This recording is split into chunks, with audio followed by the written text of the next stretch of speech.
Ladies and gentlemen, lend me your ears and your eyes. Diva Divine Light, live from Brooklyn, New York. Know the lane for what you saying, yo. Silly with my 9 milli with the dilly, yo. When I be on the mic, yes, I do my duty, yo.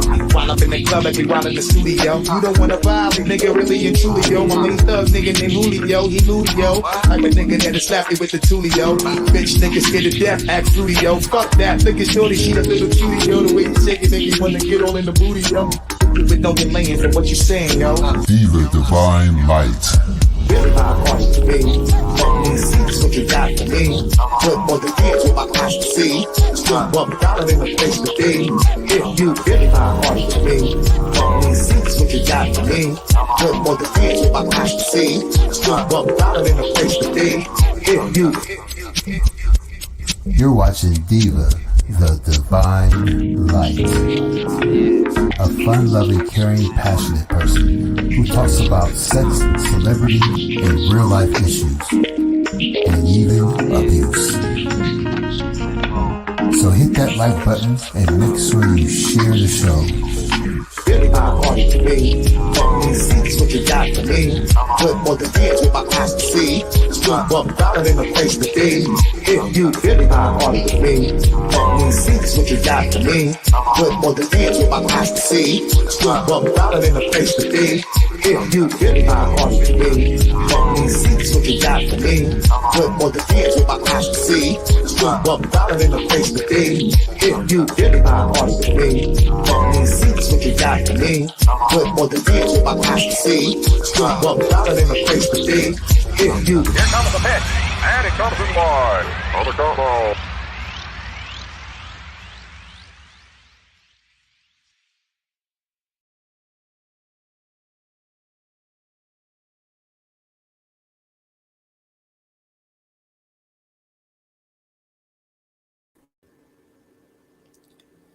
Hello, hello, hello, everyone who is in the building. Hey, Mom, thank you. What's up, baby? What's up, Rocking with the Truth? What's up, I am Queen Newton? What's up, Indigo? What's up, Karen? What's up, what's up, what's up? Ty, Miss Me, Miss Moo. I know you guys, I know there's a lot going on.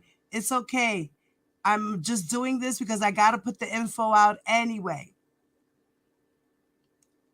Hey, what's up, Dis 504? What's up, Too Strong? What's up, Poo Poo? What's up, what's up, what's up? What's up, West Coast Baya? What's up, Mommy?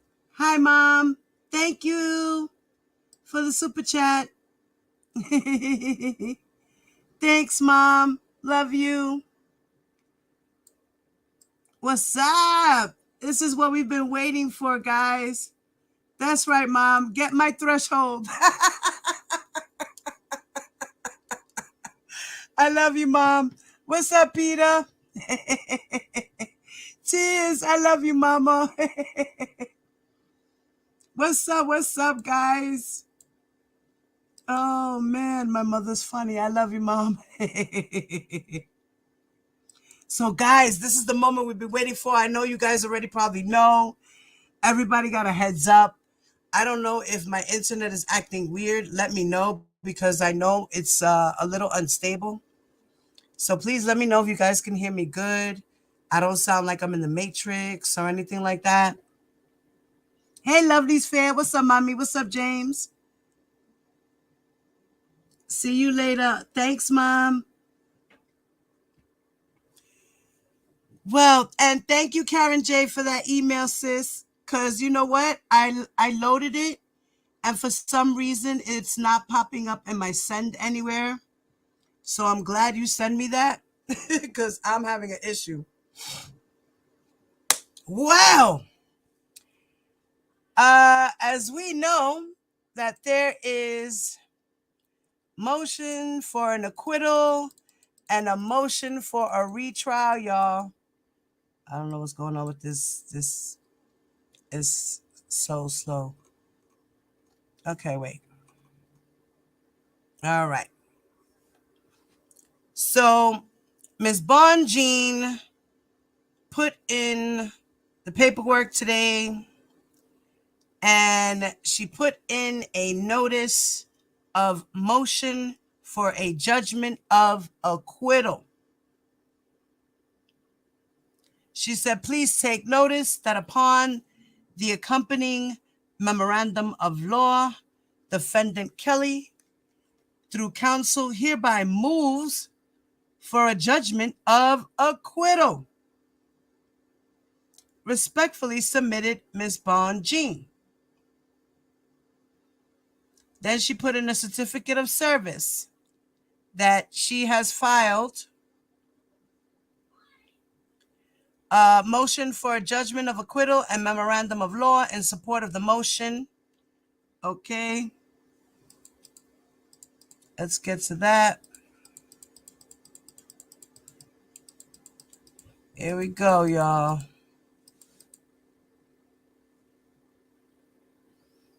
Okay. Defendant Robert Kelly's memorandum of law in support of a judgment of acquittal.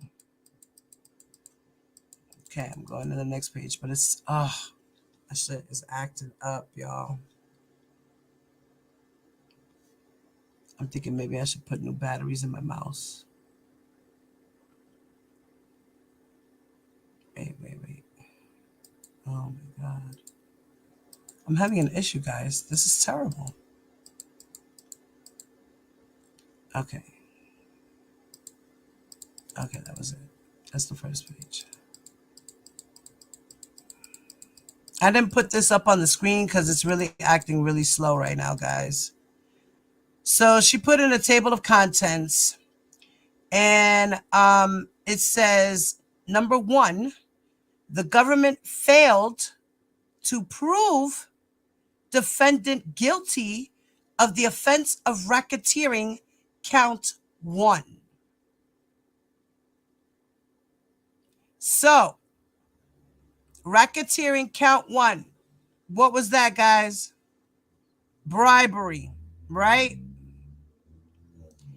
Then it says underneath that in chapter 1, it says the government's proof did not establish an enterprise. And then she describes the common purpose. She talks about the enterprise distinct from racketeering activities. Also, person enterprise rule. Also, the government failed to prove that the so-called enterprise's activities affected interstate commerce. Also, the government's proof did not establish a pattern of racketeering. She says in here, she put 1, Racketeering Act 1, bribery, Racketeering Act 2, sexual exploitation of a child, Stephanie. So she's talking about the charge pertaining to Stephanie. Also, the Racketeering Act 5, which is the Mann Act in violation of Geronda Pace. Also, Racketeering Act 6, which is forced labor for Geronda. Also, Racketeering Act 7, sexual exploitation of a child, Geronda. And Racketeering Act 8, the Mann Act, violation for Jane. And Racketeering 8A, transportation. Underneath that, she talks about intent and violation of the California Health Safety Code, as well as Racketeering Act 8B, which is the coercion or enticement. Number 7, she talks about Racketeering Act 9, which is the Mann Act for Jane. Racketeering Act 9A is the transportation. Racketeering Act 9B is the coercion of enticement. Racketeering Act 9C, coercion or enticement. Racketeering Act 9D, transportation. Racketeering Act 10, sexual exploitation of Jane. Racketeering Act 11, forced labor of Jane. Racketeering Act 12, Mann Act violations of Faith. And also under that describes the intent and the coercion or enticement, as well as the New York Public Health Law section under 2307 and Penal Law 120.20. Then Racketeering Act 13, forced labor for faith, as well as Racketeering Act 14, which is the Mann Act for faith. And then in part 2, she talks about how the government failed to prove counts 2 through 9 of the indictment, and then her conclusion. Okay, so, and then in her other table, she has all her case laws that she cited.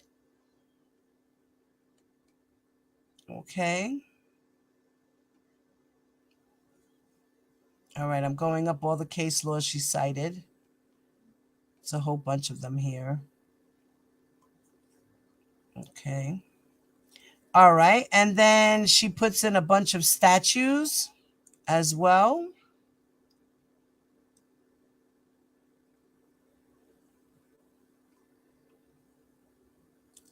She put in stuff about rules, codes.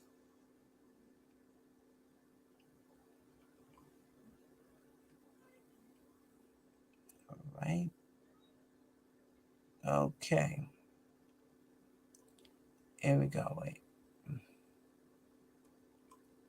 Oh, this is being so weird right now. It's like, okay.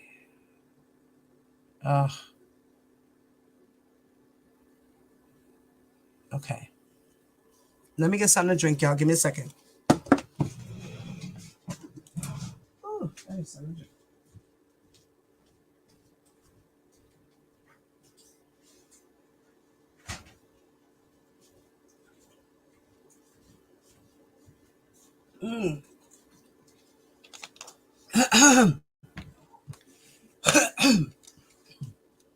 Okay, guys. I'm back.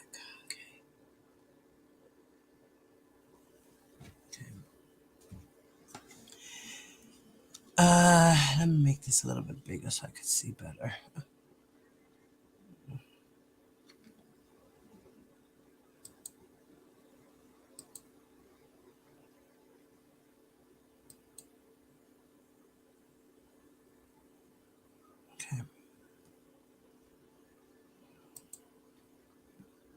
Okay, introduction. She says, in Fitzgerald versus Chrysler Corp. She cites the law. Then she says, Chief Judge Posner cautioned that where a statute is broadly worded in order to prevent loopholes from being drilled in it by ingenious lawyers, there is a danger of it being applied to situations absurdly remote from the concerns of the statute's framers. Such is the case here, where the government misused both the Racketeer Influence and Corrupt Organization Statute, the RICO, and the Mann Act in a manner never previously conceived or carried out. Invigorated by an influential social movement determined to punish centuries of male misbehavior through symbolic prosecutions of high-profile men, the government brought a RICO prosecution against a defendant that was absurdly remote from the drafter's intent,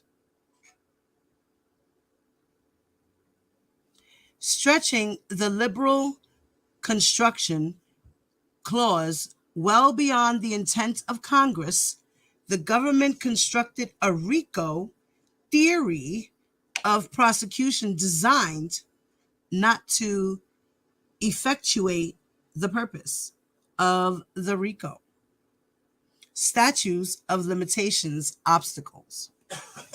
So in other words, she's trying to say that they use the RICO because they had other obstacles. So, in other words, it's like they had no choice but to try to use the RICO.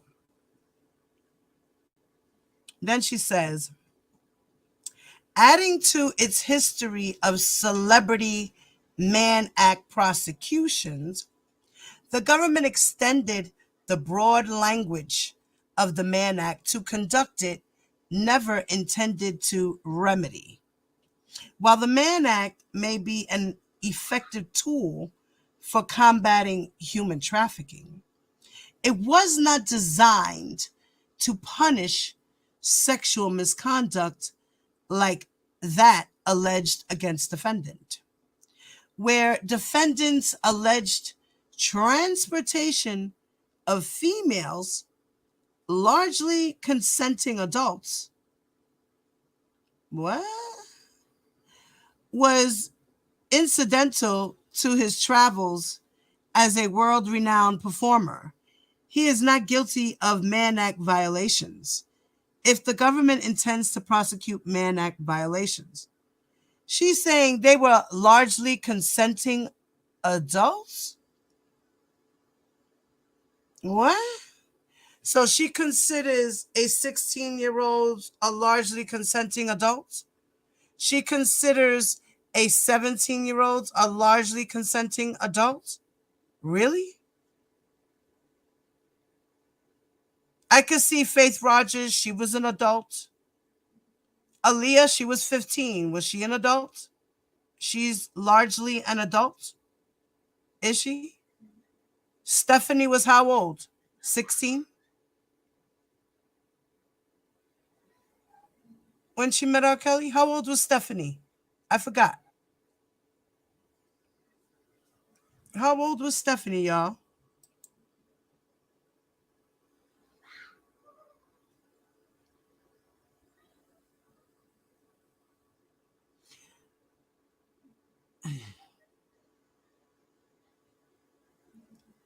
Right. There was 3 minors. Like I said, the 16-year-old Geronda, 17-year-old Azriel, and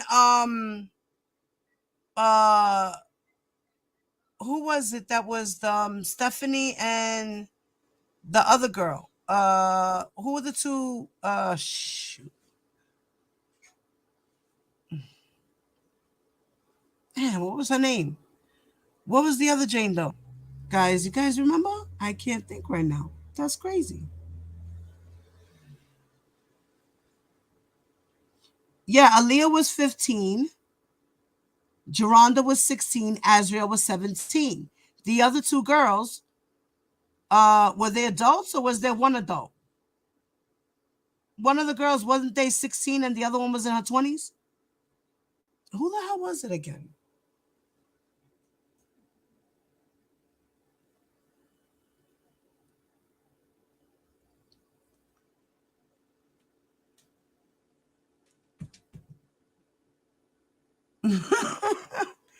Let me go back to reading it. Hold on, because I'm confused. Espérate. All right. Then it says, adding to its history of celebrity men, trafficking. Okay. It was not designed to punish sexual misconduct like that alleged against defendant, where defendants alleged transportation of females are largely consenting adults. What's the large factor? Because there was only 1 or 2 of them. Like, okay. Was incidental to his travels as a world-renowned performer. So in other words, she's trying to say because that's part of his thing.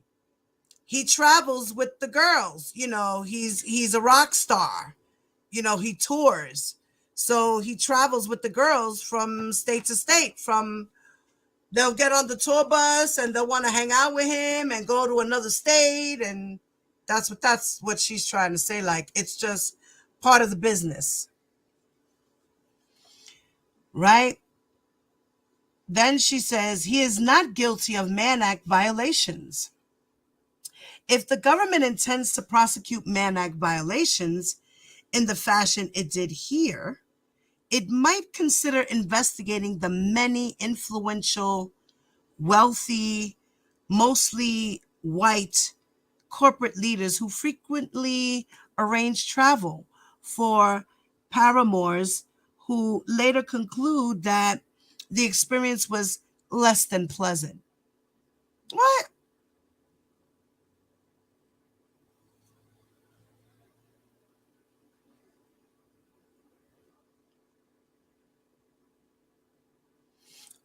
Well, I say, Miss Bonjean, they are. They are. Slowly but surely. They sure are. They're getting them. Look at Jeffrey Epstein. Look at Keith Raniere.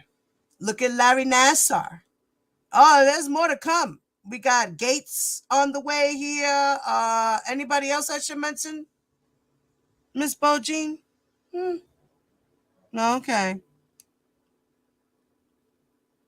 Then she says a detached and unemotional review of the evidence in this case shows that the government presented an overabundance of bad character evidence to compensate for its insufficient proofs of the specific elements of RICO and the Mann Act.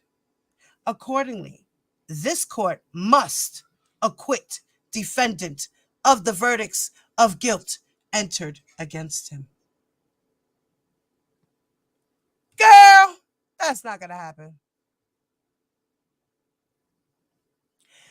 Then she goes on to the other section, talk about relevant facts.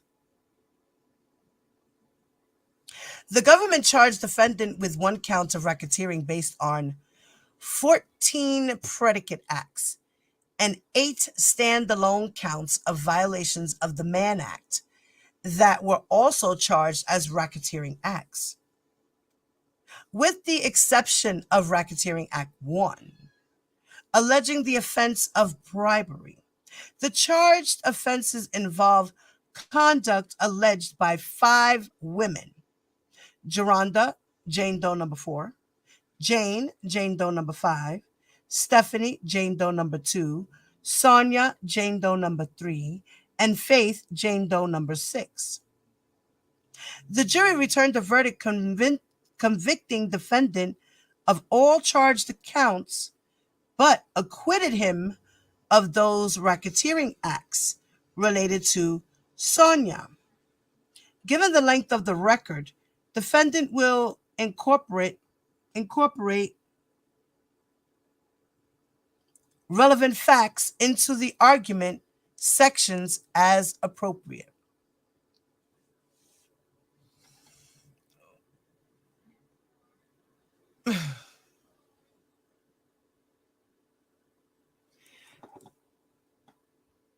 So she's like, but let me see, racketeering 1, alleging offenses of bribery. The charge offenses involve conduct alleged by 5 women: Geronda, Jane Doe number 4, Jane Doe number 5, Stephanie, Jane Doe number 2, Sonia, and Faith. But the jury returned a verdict convicting defendant of all charged accounts, but acquitted him of those racketeering acts related to Sonia. Given the length of the record, defendant will incorporate. So,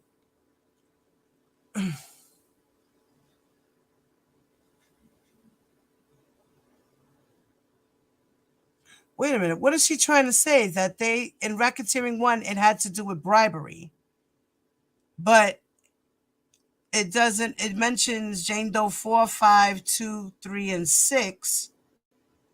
And racketeering, the one was with the Leah. The charged offenses involve conduct alleged by 5 women. Right. But the jury returned the verdict. But what does that have to do with? Okay, I'm confused on that. I can't wait to talk with Miss Esquire. I'm going to have her on and she's going to break this all down. The jury returned a verdict convicting defendant of all charge counts but acquitted him of the one act. Defendant will incorporate relevant facts into the argument sections as appropriate. Okay, so now we're going to go into the argument. The argument states, this court must set aside the verdict of guilt entered against the defendant and enter a judgment of acquittal where the government presented insufficient evidence of the offense of racketeering count 1 and all Mann Act violations, counts 2 through 9. Federal Rule of Criminal Procedure 29C provides that if the jury has returned a guilty verdict, the court may set aside the verdict and enter an acquittal.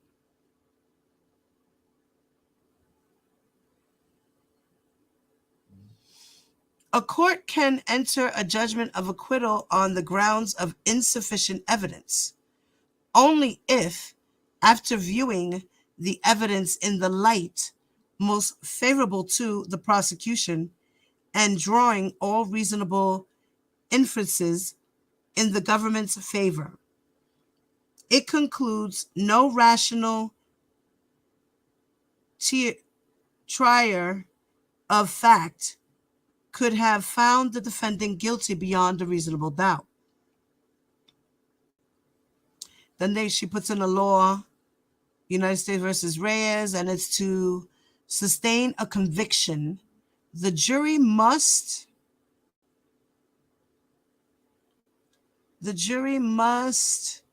have been able to find each of the essential elements of the crime beyond a reasonable doubt.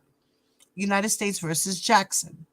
She said, as set out in detail below, defendant's RICO conviction cannot stand where the government failed to prove the existence of an enterprise, the activities of which affected interstate commerce, and a pattern of racketeering activity. Moreover, insufficient evidence existed to prove each and every element of the charged Mann Act violations by proof beyond a reasonable doubt. The government failed to prove defendant guilty of the offense of racketeering count 1. The court must acquit defendant of the offense of racketeering where the government failed to prove defendant guilty beyond reasonable doubt of each and every element of the offense. The government effectively swamped the jury with bad character evidence that was guaranteed to produce a guilty verdict. But its proofs on the charged offenses were insufficient as a matter of law. Ignoring the distinctly economic legislative history of the RICO statute, the government brought a RICO prosecution against defendant, not to remedy widespread criminal activity of an enterprise, but to punish one man. Wait, I lost my spot. To punish one man whose alleged crimes could no longer be prosecuted by state and local agencies. The government's belated interest in protecting defendants' alleged victims does not justify application of the RICO statute to alleged private sexual misconduct of the defendant and only the defendant, even if some of that conduct could have been timely prosecuted by local authorities long ago. As a reminder, RICO's primary purpose was to combat organized crime by prosecuting the highly diversified acts of a single organized crime enterprise under a RICO's umbrella. The overarching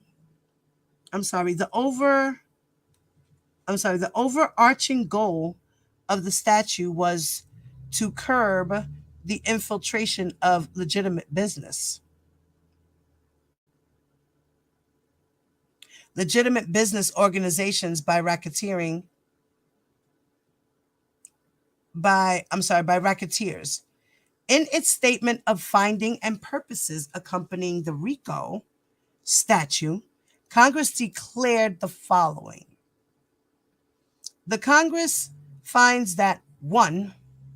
Organized crimes in the United States is a highly sophisticated, diversified, and widespread activity that annually drains billions of dollars from America's economy by unlawful conduct and the illegal use of force, fraud, and corruption. 2.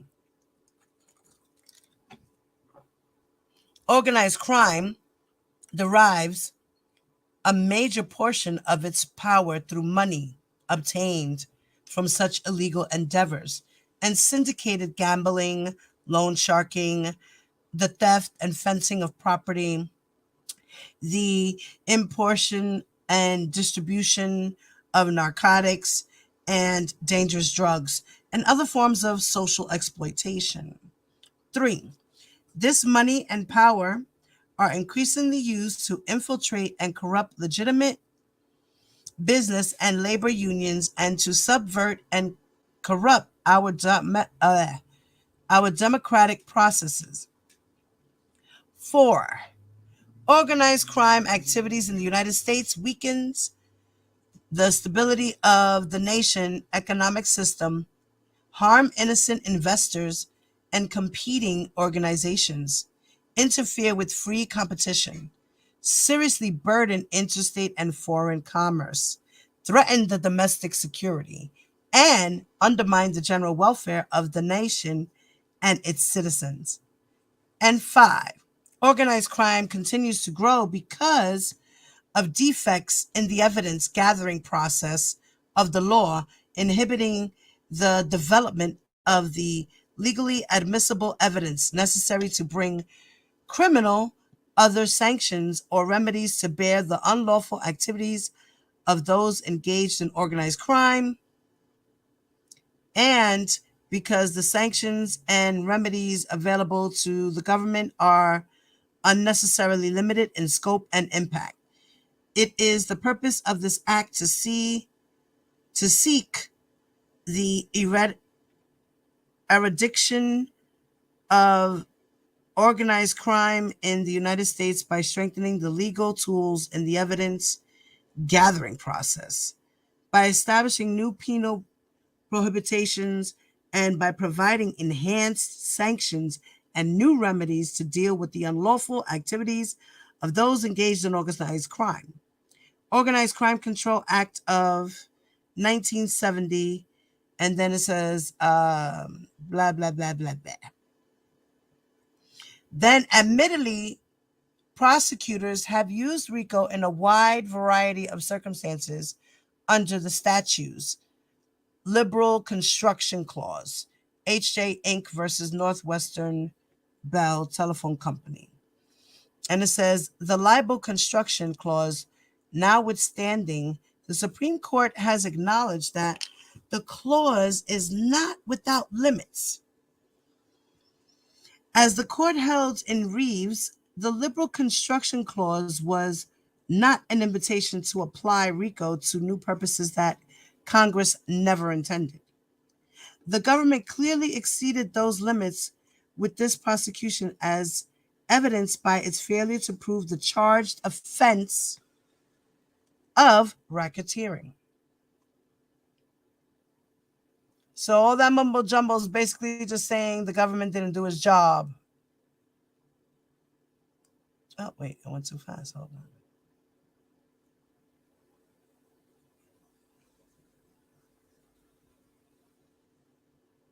Okay, wait. Shit. Sorry, guys. I'm trying to...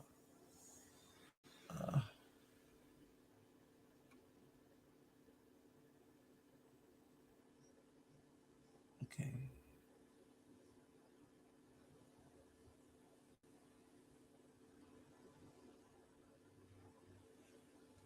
Sorry, my... okay, went too fast. See? Did it again. Shh.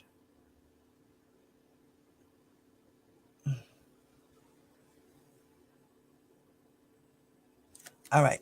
Then it says, To sustain a conviction for RICO, the government must prove that the defendant, 1, through the commission of 2 or more acts constituting a pattern of racketeering activity, 2, directly or indirectly invested in, maintained an interest in, or participated in an enterprise, 3, the activities of which affected interstate or foreign commerce in 18 U.S.C. 1962c, as set out below.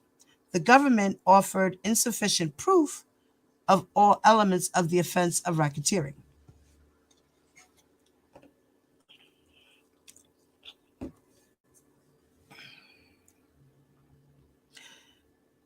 A. The government's proof did not establish an enterprise. The government's case was doomed from the start, where it failed to plead and prove an enterprise.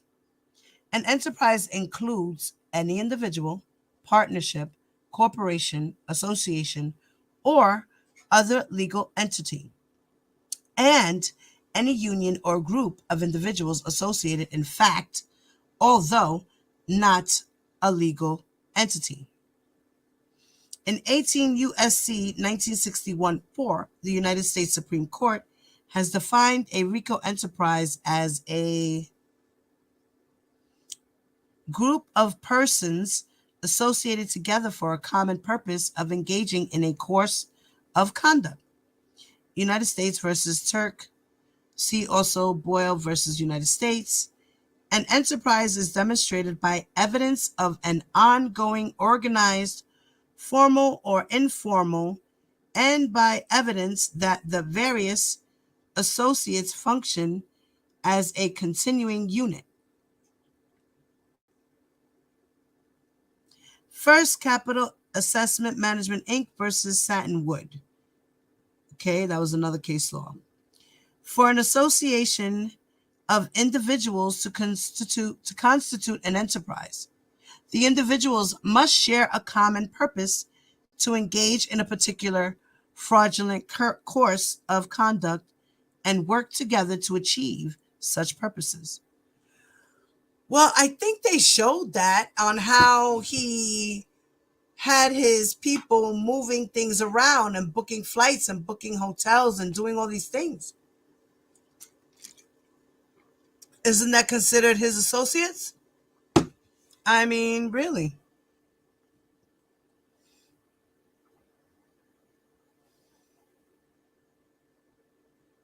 Then it says the enterprise's purpose must be common to all of its members. Then it says it versus another case law, and it says see also Crab House of Douglaston versus Newsday, citing another one. Then it says the enterprise is neither the individual defendant nor the pattern of racketeering activity. Rather, it is an entity separate and apart from the pattern of activity in which is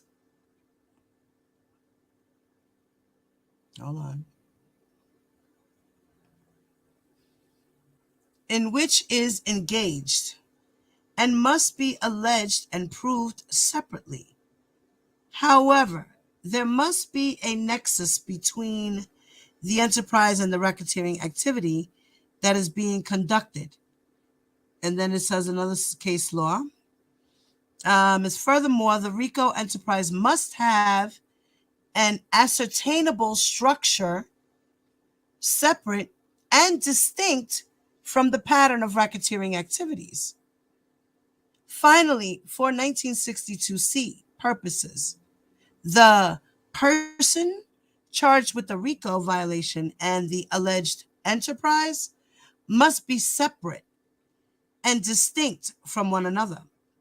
This requirement flows from the statutory mandate that a person who engaged in a pattern of racketeering activity must be employed by or associated with the enterprise. Isn't that why all those people that were employees came on to say they were associated and they were employed by the enterprise, which is R. Kelly Enterprise? I'm confused. The statutory mandate that a person who engaged in a pattern of racketeering activity must be employed by or associated with the enterprise. Okay, an entity cannot simultaneously be the enterprise and the person who conducts its affairs. Permitting that would be tantamount to permitting an entity to associate with itself. And then it cites some laws. And then B, she talks about the common purpose. That in its third superseding indictment, the government alleged that the defendant, his employees, managers, bodyguards, drivers, personal assistant, and runners, and other members of his entourage, constituted the enterprise for RICO purposes. According to the government, the purpose of the enterprise was to 1. Promote defendant's music and his brand. 2. Recruit women and girls to engage in illegal sexual activity with the defendant. And 3. Produce pornography, including child pornography. The government did not allege that the enterprise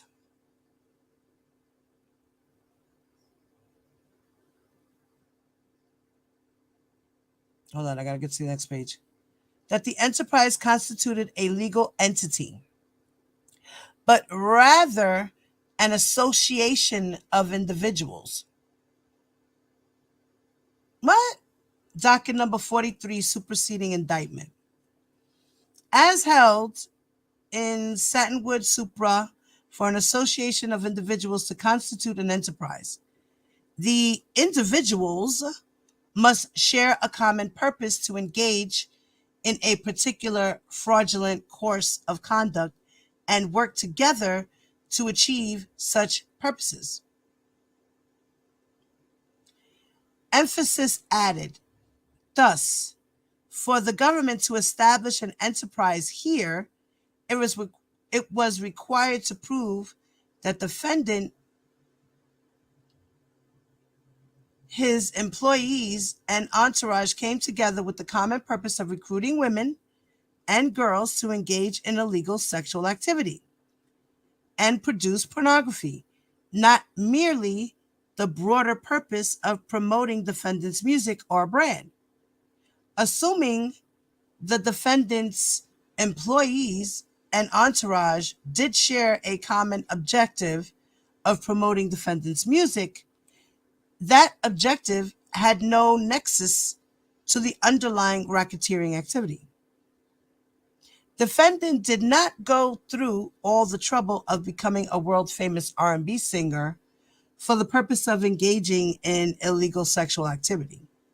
Even if his job put him in proximity to women, the government cannot run the common purpose requirement by identifying a broad objective of the enterprise unrelated to any fraudulent activity with no nexus to the racketeering activity.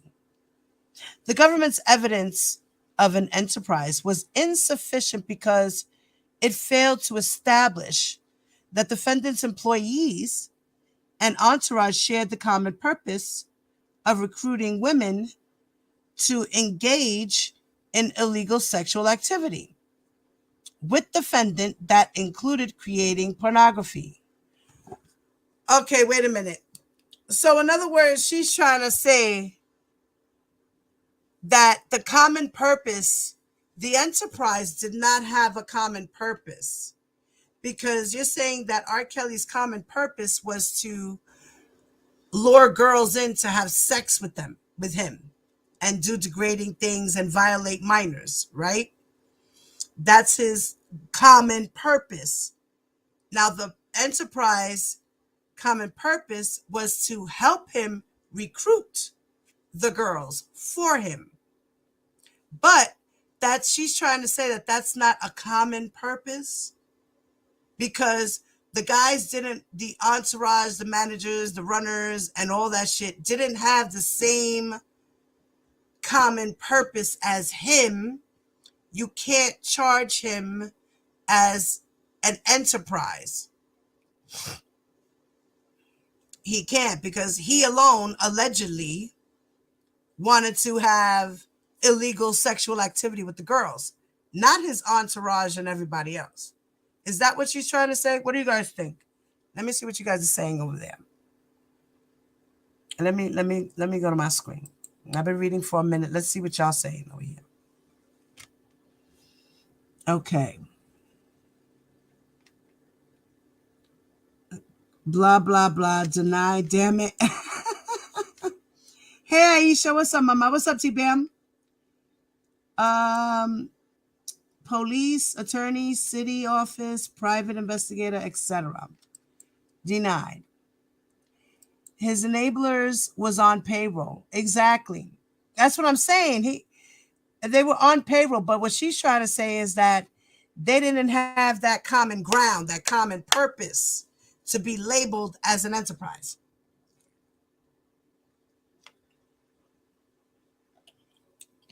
They didn't have the same common goal. The enterprise was just his employees making money, feeding him, but he was the one that was doing, allegedly, all this illegal sexual activity. So they weren't doing it with the girls. They were just recruiting the girls, allegedly. But I guess to her, recruitment doesn't mean that they're part of an enterprise. Isn't that crazy? What's up, Indigo? Let's see what else. What's up, Blade? What's up, James? Okay. Let's see what y'all say. James said, the jurors thought the government did. And if we are not going to believe in jurors, then why have them? Facts, James, that whole part. Right. Like I said, I think he should have just had a bench trial. Can I object now? Yes, please. Hit the like buttons. Thank you. Missy, my baby, I love you, sis. Hugs and kisses to you, mama. Mwah, mwah, mwah, mwah, mwah. God bless you, baby. Keep your head up, okay? My apologies to you and your family. Condolences. Okay. Let's see what else we said here. That's what I want to know. Let's see. Just lying as usual. Love to all the girls. Okay. If this is approved, how long will it take to have a retrial? Wow, that's a good question, Karen. I have no idea. But save that question for Miss Esquire, because I told Miss Esquire about what was going on with the R. Kelly case and what just happened with the lawyers withdrawing and all of that. I sent her some of the paperwork. When I get off this live, I'm going to send her the paperwork. She's going to go over it, and me and her are going to come back with you guys, and she's going to explain everything to you in, take out the legalese and language that we can understand what she means and what's going on. Right now, I'm just reading it to y'all, but you know her. She's going to break it down. We're not going to do all that reading. She's just going to highlight certain areas and speak about it. You know how she is with her teaching moments. She's awesome. So that's definitely coming, guys. It'll probably wind up happening next week, Wednesday. All right? Or maybe even if we can, Saturday. Let's see. Because I believe Wednesdays and Saturdays are the best days for her. So God willing, we'll get Miss Esquire here either this week, Saturday, or next week, Wednesday. All right, let's see what else. Quasia, what's up, Quasia? What's up, mama? Granny, what's up, Granny? Okay, let's see how far I can go with these questions. Okay. The jurors made the decision, not no one in this sector on YouTube. Facts, Karen. The jury felt differently. Sam, do not come in here to insult us. Who the hell is Sam insulting us? Sam Adams. Okay, let's see what you have to say, honey. Just face it, motherfuckers. Robert's not guilty. If Robert was guilty, do y'all think Gene would have took his cases? Hell no. Well, Bill Cosby was guilty. He admitted he was guilty. He was also found guilty. But the only thing is that there was a little loophole that the government made a deal with him, and there was a fuck up on that part. That did not mean that Bill Cosby was not guilty. Let me let you know a little something. Okay, so therefore, R. Kelly's guilty. That's what we know. Period.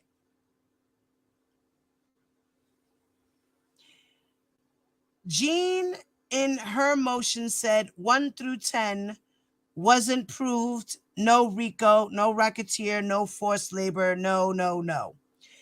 Okay, that's her opinion of what she sees according to the law. Right?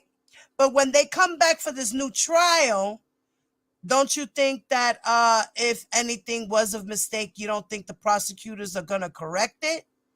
You don't think that the prosecutors are going to come back even harder? Okay, Sam. Thanks for your comment. So, right. Don't celebrate yet. He might as well get comfortable. He's in his new home. More info, next section. All right, let's see. If both of these motion appeals are denied, how long will he be able to file another appeal? Oh, he can file another appeal right away. Right away. I don't see where she said Auntie Anne did anything wrong. Well, right. So far, it had nothing to do with Auntie Anne. It had to do with the prosecutors. Remember, the prosecutors are the ones who bring up the charges through the grand jury, right? Okay. I'm just trying to see what you guys got to say. I'm just going through, getting conversation up. Okay, let's see.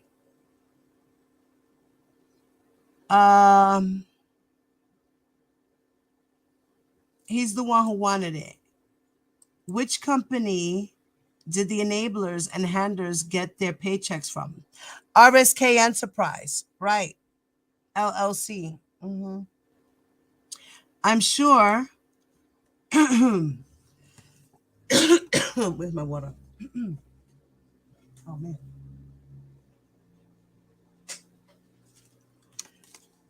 I'm sure some of his employees also had sex with girls.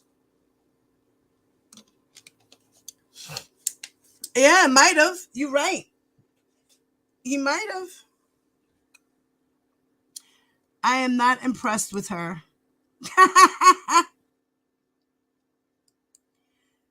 So, slips of paper with phone numbers and notes that his wife was coming. Right. They were helping him.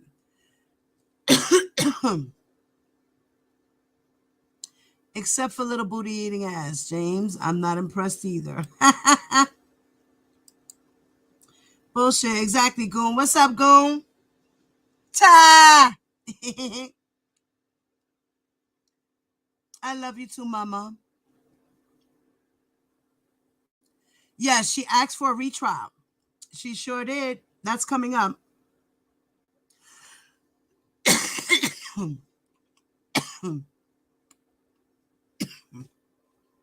Let me get some more to drink.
All right, I'm going to continue reading.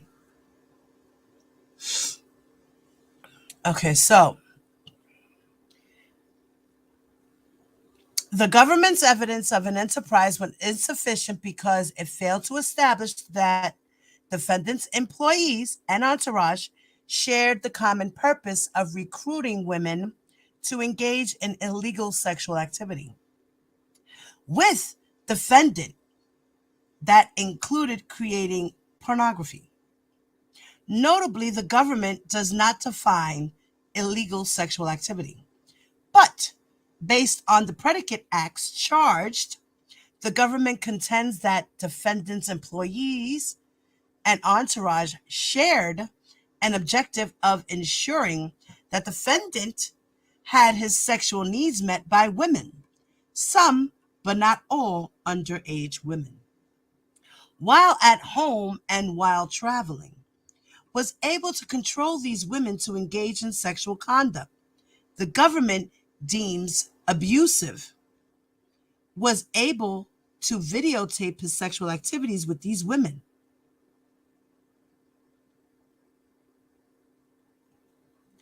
And could expose, wait, it went too fast. Shit. And could expose his sexual partners to herpes. Now, to be clear, the government contends that making sure that defendant's sexual needs were met was the objective of the enterprise, in addition to promoting his music and brand. Yes, exactly. That's what the government was contending. You right, girl. You right. Yes. That's what we said. Right. That's what the government said. That's what it was. You're right. Absolutely right. You're right. So was that a mistake, Billy? Then, coincidentally, the government offered evidence that defendants' various employees carried out some task that related to connecting the defendant to women with whom he had a personal, even sexual relationship, or with women whom he was interested in having a sexual relationship. These tasks included providing defendant's phone number to women who attended his concerts, inviting women to after parties, arranging for travel for defendant's female guests, and ordering food for those guests while they visited his property. However, the record is devoid of evidence that the members of the enterprise acted with the common objective of ensuring that defendant engaged in illegal sexual activity. It is true that RICO does not have a mens rea requirement beyond what is necessary for proving the predicate crimes. Berner Corp versus R.A. Berner Co. Okay. But where the government's evidence of an enterprise centers on its claims that the associated, in fact, members shared a common purpose of ensuring defendants' illegal sexual activities. The government must offer some evidence that the members of the enterprise knew that their actions were promoting not just legal sexual activities, but illegal sexual activities and the production of pornography. Put in terms expressed in Satinwood, the government was required to show that the individuals who made up the enterprise shared a common purpose to engage in a fraudulent course of conduct. To share a purpose requires the members to agree on what that purpose is. So, in other words, she's saying that being that his members didn't know about his illegal sexual activities, you can't include that because they didn't know. They had to agree upon doing this. Like, listen, get me that girl because I'm going to fuck her real good. I want her right there. I want to bend her over. You good with that? You okay with bringing her with me? You sure? I want her to come with me. Now you make sure you bring her to me. You going to bring her to me? Yes, sir. I'm going to bring her to you right now. They have to agree. I think they agreed. All he had to do was go snap his fingers and point and go, her right there. They agreed because they went and they grabbed the girl he wanted. I think they agreed. I don't know. That just sounds weird.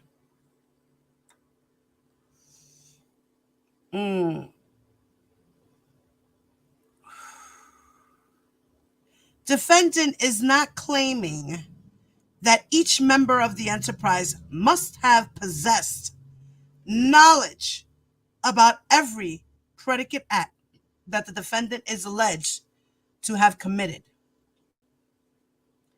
But the government cannot prove a common purpose without showing that the members of the enterprise shared an understanding of what that purpose was, which, according to the government, was promoting illegal sexual activity and producing pornography. You see what I say? Oh, man.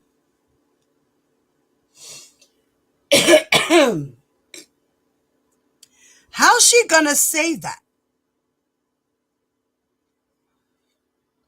They knew what they were doing when they brought those girls backstage for R. Kelly. They knew what they were doing. They were in agreement. They continued working for him until they couldn't no more. Or he fired them. Oh, shit. I'm confused. Miss Esquire, I can't wait to see you, Miss Esquire.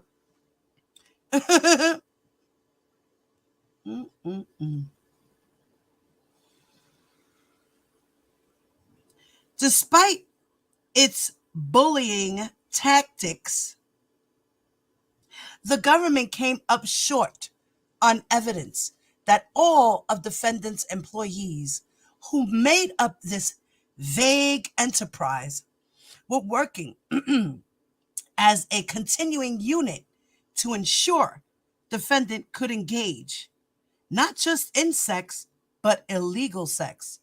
Yes, they did. That's the purpose. That was their common ground. They get paid for serving R. Kelly. That's what it was. So she's trying to say that you can't include that. You can't say that's racketeering. You can't say he's an enterprise.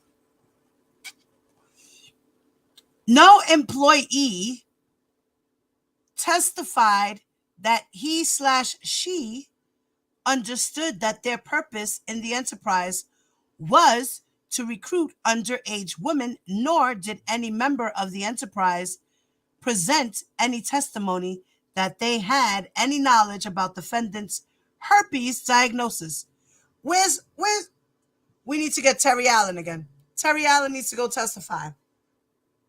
Miss Getty, no, Miss Cruel.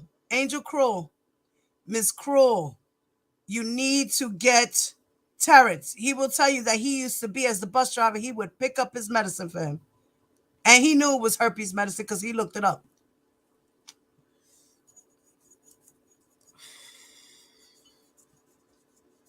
I mean, didn't one of the other guys testify to picking up his medicine from the pharmacy? Who was it? Arnold?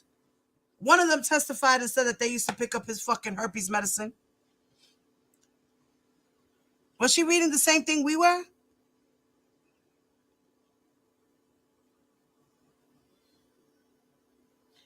Okay. Knowledge about defendant's herpes diagnosis, that he practiced unsafe sex, or that he videotaped his sexual experiences. Well, you need to get Jem Prats. Jem Prats. You need to go and testify for the prosecution, please, and let them know that he showed you footage of him with girls, whether they're underage or not. You need to let him know, because you said that in the documentary that he sure did show that. You need to go over there, buddy. That's where you need to go, Jem. Jem Prats, I'm calling you out too. Let's go. You got to go over there too. Who else? Let's see. The government can point to no evidence that any employee possessed specific information about what precisely transpired in defendant's bedroom once he was alone with his female guests. Some of them can. Some of them sure can. Like Bubba. Bubba, you need to go, Bubba. Bubba, you need to go and say, listen, I was there. I was one of the guys who used to drop on my knees and do things for R. Kelly. He used to do things for me. Geronda Pace could tell you, we were all together. She was 16. You need to subpoena Bubba. Jermaine, I forgot his last name. We need to subpoena him. Yep. Who else? Let's see. Let me see. Even if defendant's employees knew that defendant expected his guests to follow strict, even controlling rules, and possessed recording devices like iPads and iPhones, it does not follow that the members of the enterprise shared a goal of promoting illegal sexual activity.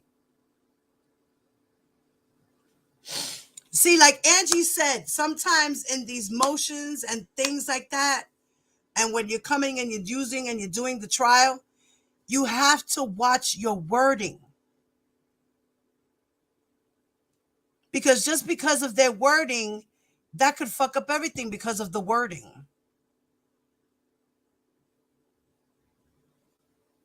You know? So, you have to be very careful, very strategic. Now, C says, the enterprise distinct from racketeering activities.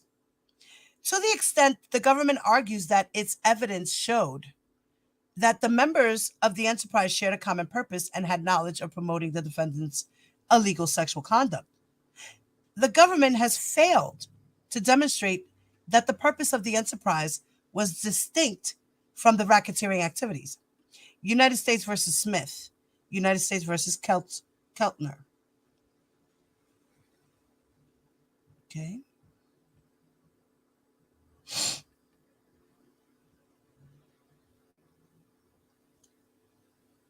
D. Person enterprise rule. Separately, the government was required to demonstrate that the defendant was distinct from the enterprise. It is axiomatic that 1962C clearly envisions that the person and the enterprise will be distinct. Then it says Bennett 77F, and that this requirement focuses the section on the culpable party and recognizes that the enterprise itself is often a passive instrument or victim of the racketeering activity.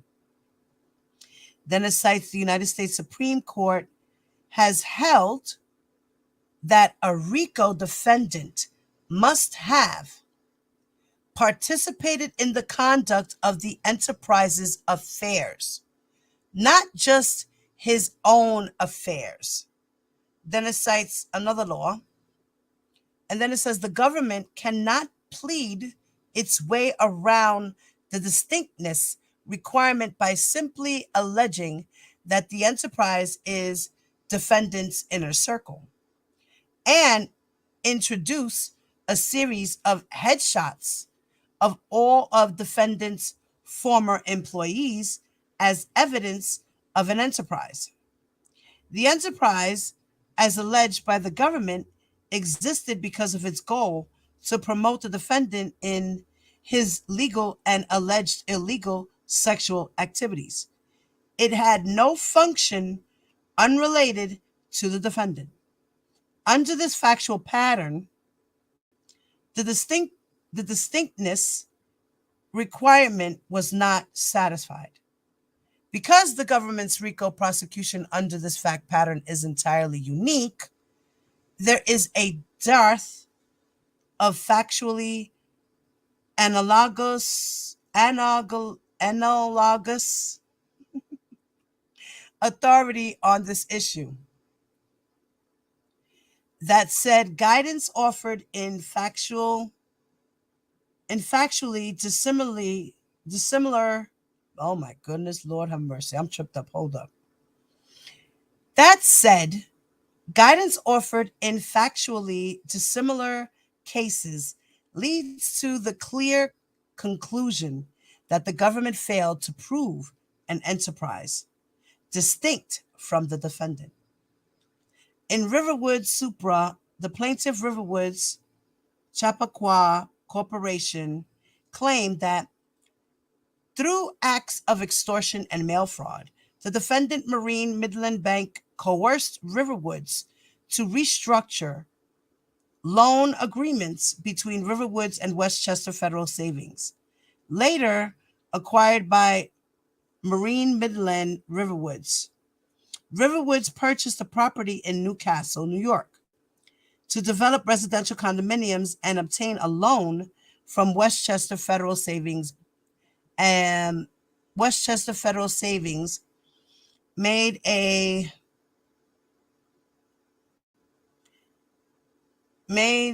for the purpose, and then it says Marine Midland later acquired Westchester Federal Savings and inherited the loan agreement.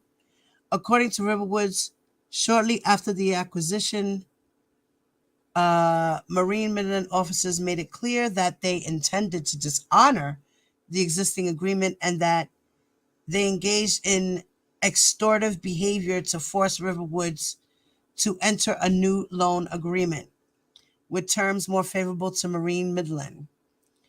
In its complaint, Riverwoods alleged inter alia that through a pattern of racketeering activity, Marine Midland and two of its loan officers participated in the affairs of an associate, in fact, enterprise known as the Restructuring Group. In violation of 18 U.S.C. 1962C, the Second Circuit reiterated that under the plain language of the statute, the RICO person must conduct the affairs of the RICO enterprise through a pattern of racketeering, and that the person and the enterprise referred to must be distinct. So the court emphasized that a corporate entity may not be both the RICO person and the RICO enterprise, acknowledging that the distinctness requirement could be satisfied where there is partial overlap between the RICO between the RICO person and the RICO enterprise, and that a defendant may be a RICO person and one of a members of the RICO enterprise. However, by alleging a RICO enterprise that consists merely of a corporate defendant associated with its own employees or agents carrying on the regular affairs of the defendant, the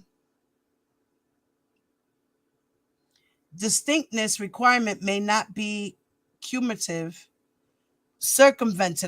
may not be circumvented. Finding that the Riverwoods had failed to prove the distinctness requirement, the Riverwoods court observed that because a corporation can only function through its employees and agents, any act of the corporation can be viewed as an act of such an enterprise, and the enterprise is in reality no more than the defendant itself. Where employees of a corporation associate together to commit a pattern of predicate acts in the course of their employment and on behalf of the corporation, the employees in association with the corporation do not form an enterprise distinct from the corporation. The Riverwoods court scoffed at the notion that the plaintiffs seriously contended that the actions of the restructuring group were anything other than the activities of Marine Midland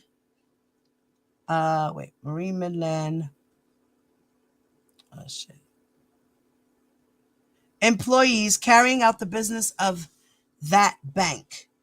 The court reasoned, both the allegations in the complaint and the proof at trial showed that the individual members of the restructuring group were employed by Marine Midland at the relevant times. Those employees were acting within the scope of their authority as officers of Marine Midland, and all of the actions taken by the restructuring group, such as negotiating and executing the restructured loan and exacting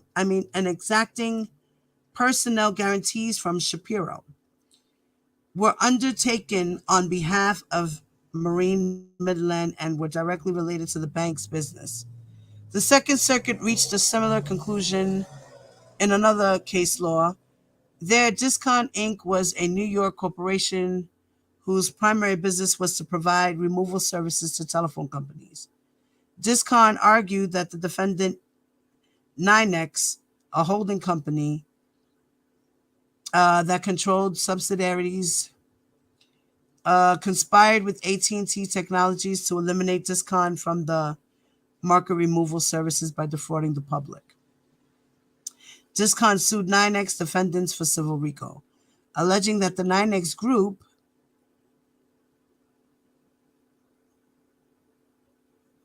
which consisted of Nynex, Metco, and NYTEL, were three separate corporate persons that conducted the affairs of the Nynex Group enterprise through a number of illegal predicate acts. The Second Circuit observed that the distinctiveness requirement could not be circumvented by alleging a RICO enterprise that consists merely of a corporate defendant associated with its own employees or agents carrying on the regular affairs of the defendant. Relying on Riverwoods, the Second Circuit stated that where employees of a corporation, hold on, go on the next page.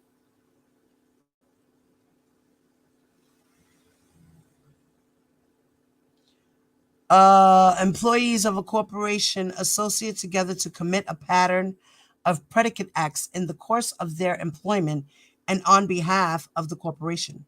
The employees and associated with the corporation do not form an enterprise distinct from the corporation.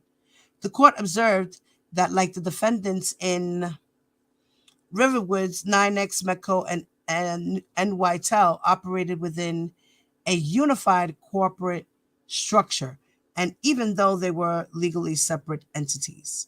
The relationship between Nynex, Metco, and NYTEL was not substantially different from that between loan officers in comparison. Okay, the individual defendants were acting within the scope of single corporate structure, guided by a single corporate consciousness.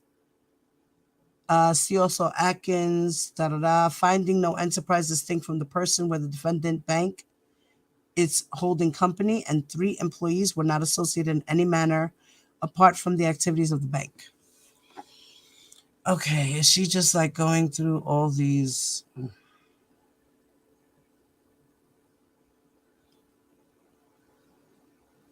Okay.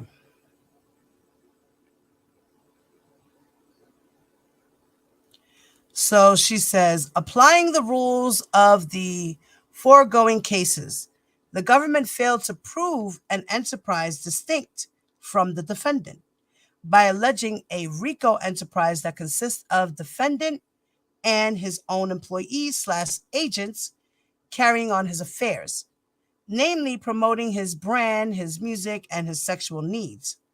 The government fails to satisfy the distinctness requirement. Put differently, because the government alleged that defendant's employees associated together for no purpose other than to carry out defendant's needs, including his illegal sexual activity. The employees did not form an enterprise distinct from defendant. Defendant and the alleged enterprise were one in the same.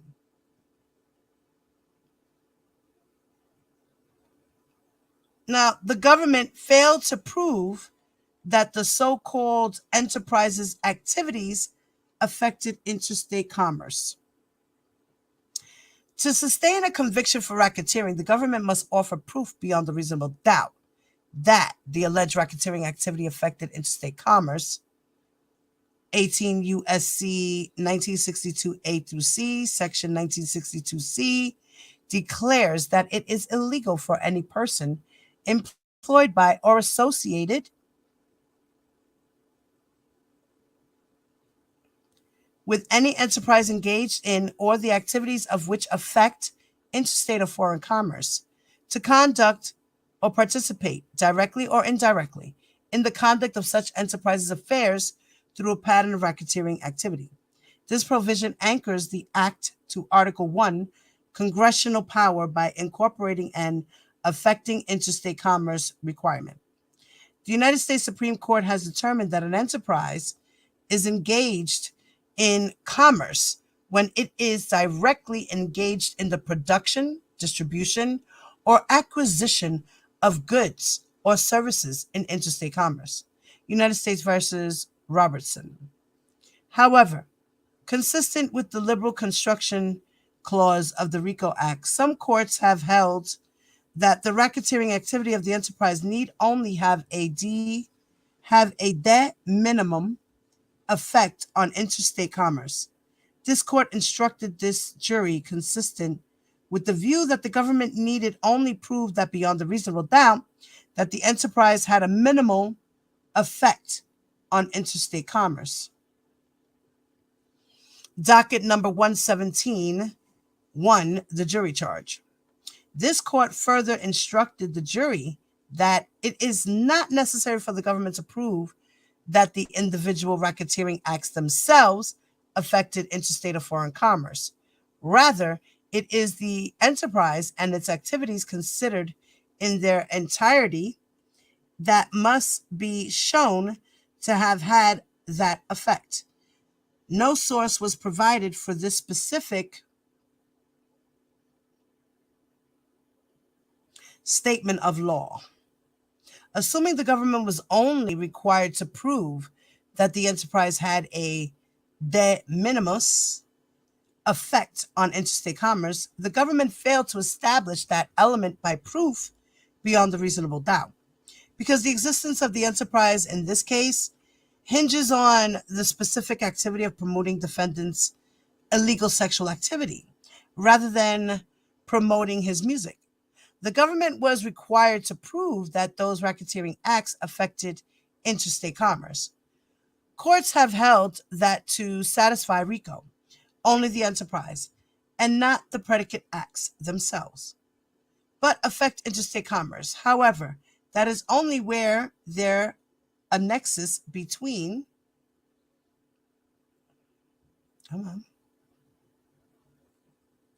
the objective of the enterprise and the charged racketeering activities, while the government may and did argue that defendant's activities centered around promoting and performing his music affected interstate commerce.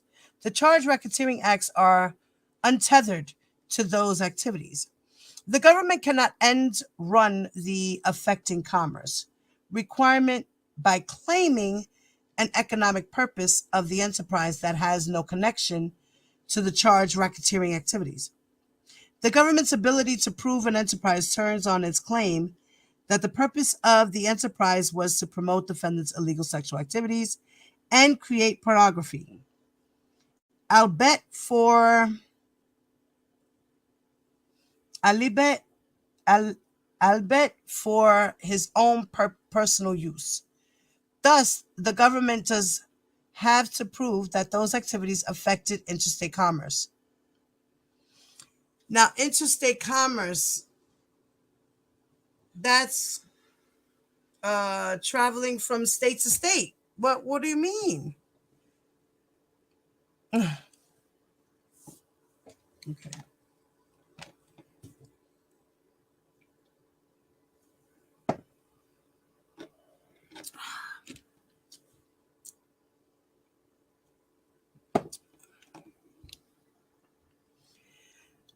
Thus, the government does have to prove that those activities affected interstate commerce. Defendants' alleged conduct of engaging in sexual activities with young women under the age of 18, exposing adult women to herpes, and or videotaping his sexual activities with individuals under the age of 18 cannot be said to have any impact on interstate commerce.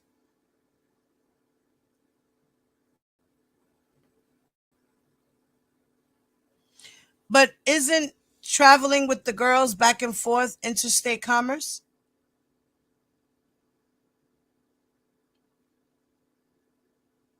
I'm going to have to look that up again. Defendants' alleged conduct of engaging in sexual activities with young women under the age of 18, exposing adult women to herpes, and or videotaping his sexual activities with individuals under the age of 18 cannot be said to have any impact on interstate commerce.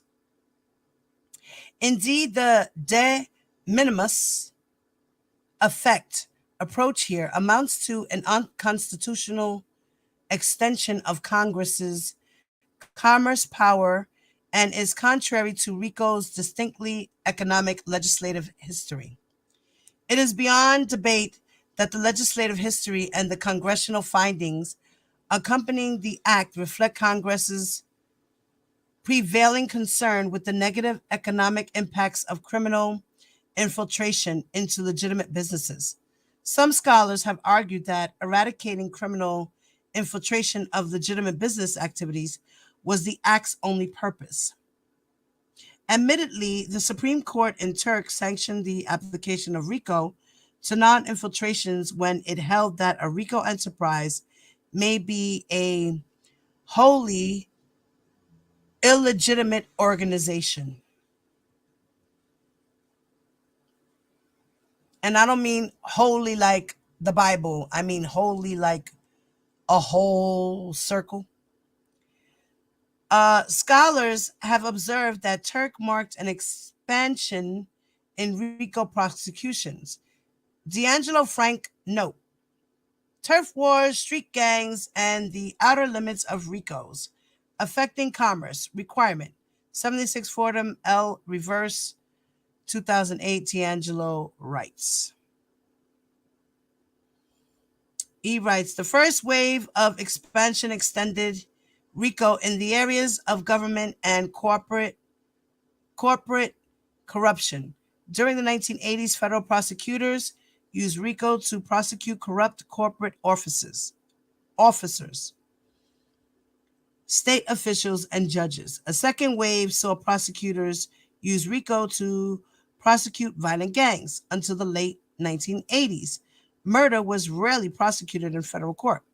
But since the federal prosecutors have used RICO to bring down murderous motorcycle gangs, white supremacist groups, and ethnic street gangs, as D'Angelo points out, in most of these types of cases, RICO's commerce requirement was easily satisfied.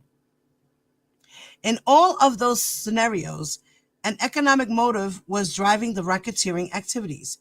In contrast, here, the alleged enterprise in this case had the objective of ensuring that defendants' sexual desires were satisfied. There was no economic motive driving these activities. Then she says F. The government's proof did not establish a pattern of racketeering. The government must also demonstrate a pattern of racketeering activity. Wait. Oh, excuse me. The government must also demonstrate a pattern of racketeering activity by proving, at a minimum, 2 predicate racketeering acts that occurred within 10 years of one another. C 18 USC 1961 1 and 5. Proof of 2 predicate acts is not sufficient to satisfy its burden of proof. The government must also show that the racketeering acts are related to each other and to the enterprise, and together pose a threat of continuing criminal activity.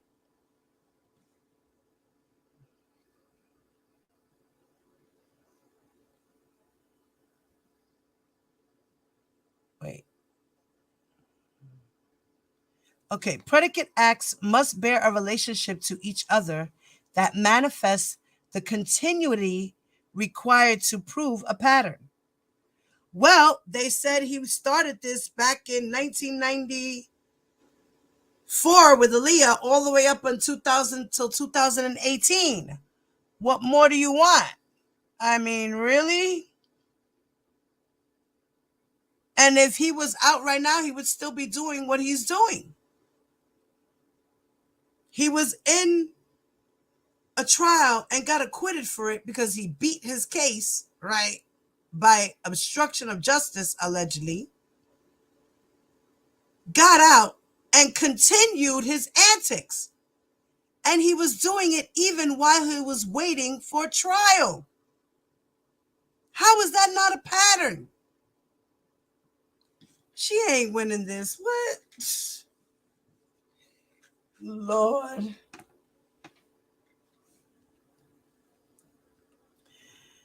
Okay, required to prove a pattern.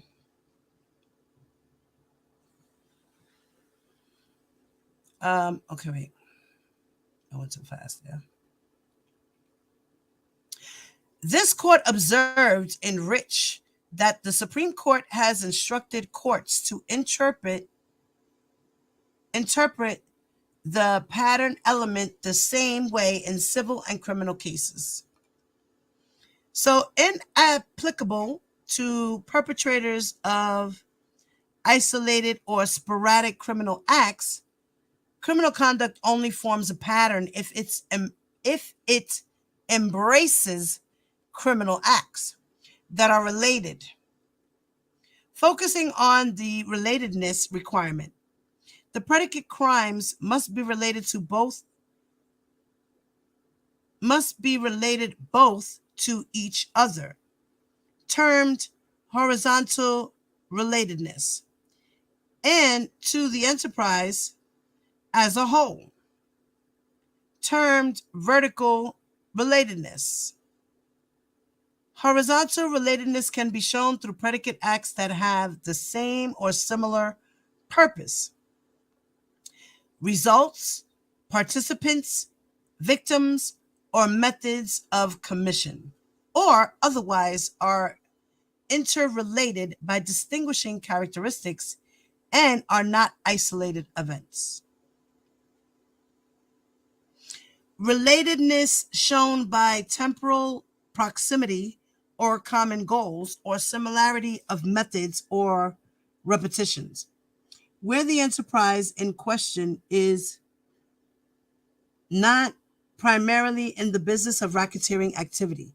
Predicate acts must be related to each other in kind for a RICO case to proceed.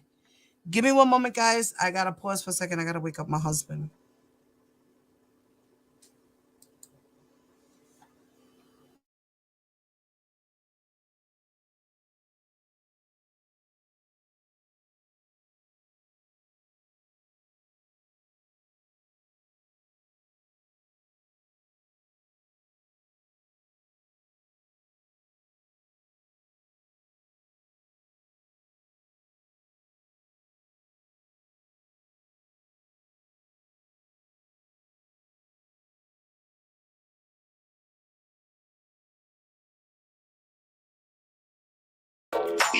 Ladies and gentlemen, lend me your ears and your eyes. Diva Divine Light, live from Brooklyn, New York. Know your lane and what you saying, yo. Silly with my 9 milli with the dilly, yo. When I be on my yes, I do my duty, yo. While up in the club, I be wild in the studio. You don't wanna vibe, nigga, really and truly, yo. My main thug, nigga named Julio, he moody, yo. Like a nigga that'll slap me with the tulio. Bitch, nigga scared to death, act fruity, yo. Fuck that, nigga shorty, she a little cutie, yo. The way you shake it, make me wanna get all in the booty, yo.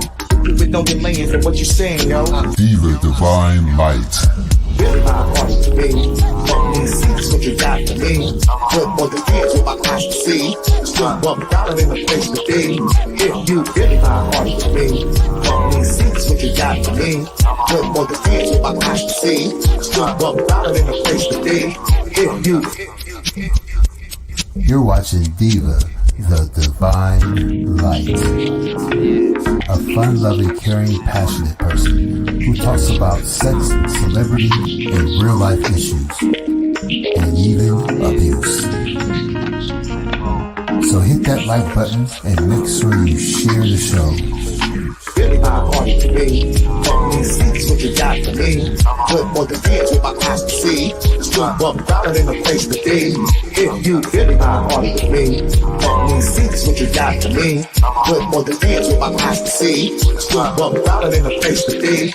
If you really my heart to me. Fuck me, see, that's what you got for me. Good more than kids with my eyes to see. Still $1 in the place to be. If you really my heart to me. Fuck me, see, that's what you got for me. Good more than kids with my eyes to see. Still $1 in the place to be. If you. Here comes the pitch, and it comes in wide. On the combo.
Hey, y'all. Sorry, I'm back. The husband's getting ready to go to work. Sorry, I'm back, guys. The husband's getting ready to go to work now. Okay. Hey, I'm here, guys. I'm here.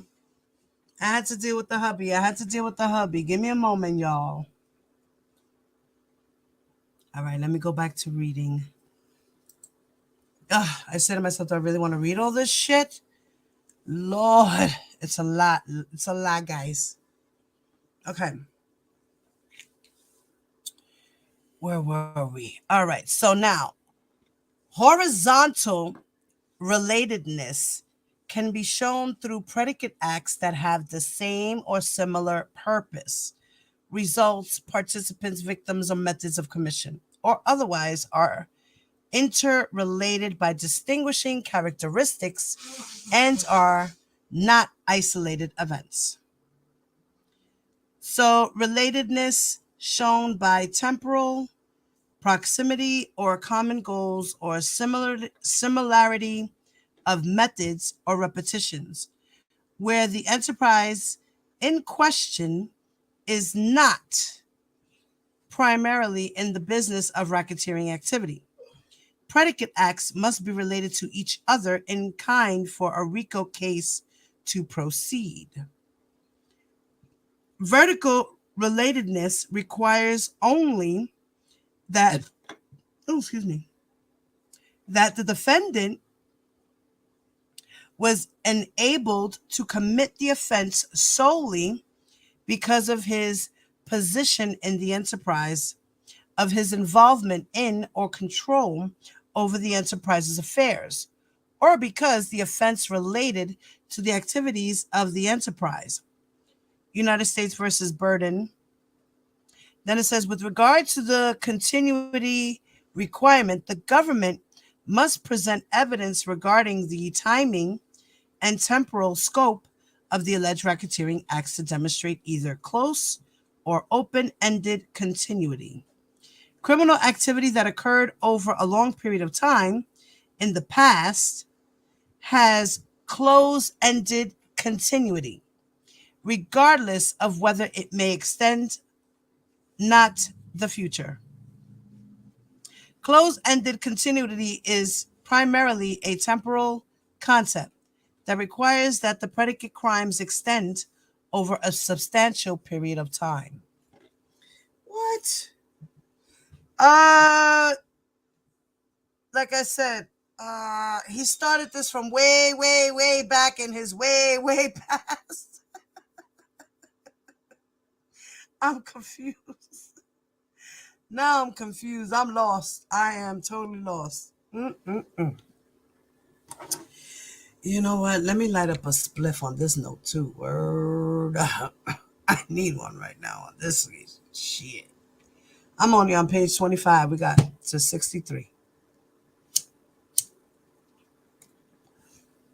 So yeah, I need a little choke. So in contrast, criminal activity that by its nature projects into the future with the threat of repetition possesses open-ended continuity, and that can be established in several ways. Some crimes may be by their very nature a future threat. When the business of an enterprise is primarily unlawful, the continuity of the enterprise itself projects criminal activity into the future. So similarly, criminal activity is continuous when the predicate acts were the regular way of operating that business, even if the business itself is a primarily lawful. The government failed to demonstrate a pattern of racketeering activity because it offered insufficient evidence of most of the predicate acts, and the charged acts lacked sufficient relatedness and continuity. Racketeering Act 1, which was the bribery. The government failed to prove Racketeering Act 1 where insufficient evidence existed to prove that the defendant caused Demetrius Smith to pay a public aid employee $500 to secure identification for Jane Doe number 1, Aliyah. Despite blatant strong arming by the government, Smith's testimony was inconsistent and vague about whether the defendant was even present. Blah, blah, blah. Smith's testimony was inconsistent and vague about whether the defendant was even present during any discussions about paying money to bribe someone for the fraudulent identification. Smith consistently testified that he discussed the prospect of bribing someone to obtain the fake identification with Daryl McDavid. Smith did not obtain any money.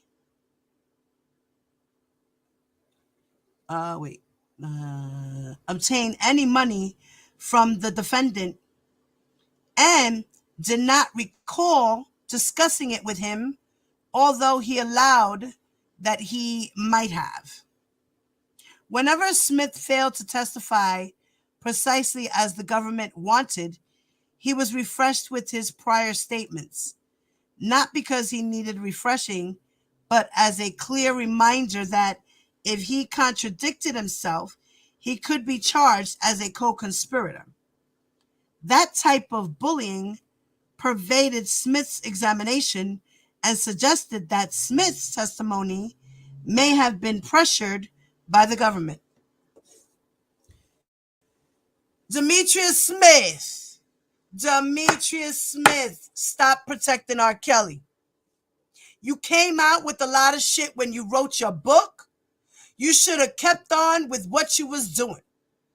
You got to understand, and you cowered up. You know what the fuck happened. You know what you did. You know what happened. You're a sucker and you should be in fucking jail. Right next to his ass. Take his fucking immunity away. That's what they need to do. Take his fucking immunity away. That's what they need to do. That's what they need to do. And he needs to stop selling his fucking book. If he says his book was lies and he needs to change things and this and that and the third. The fuck? Stop selling your book. Take it off the fucking shelves. Oh, I just got upset right now. I'm so sorry, guys. Wow. That just really pissed me off. A lot of this is pissing me off. After the subject matter had been discussed numerous times throughout Smith's testimony, the AUSA asked the following on redirect. Question. When you spoke to the group, as you testified on direct examination, when you spoke to the group about acquiring a state ID from the welfare office, Aliyah, for money, the defendant was there, right? His answer. I'm pretty sure. I think so, but I'm not. I'm just not positive. Even if I said it before, I'm just not positive. I just don't see that in my head right now. Get the fuck out of here. He don't see that in his head right now. He was lying on the stand. That nigga should go down for perjury too. How about that?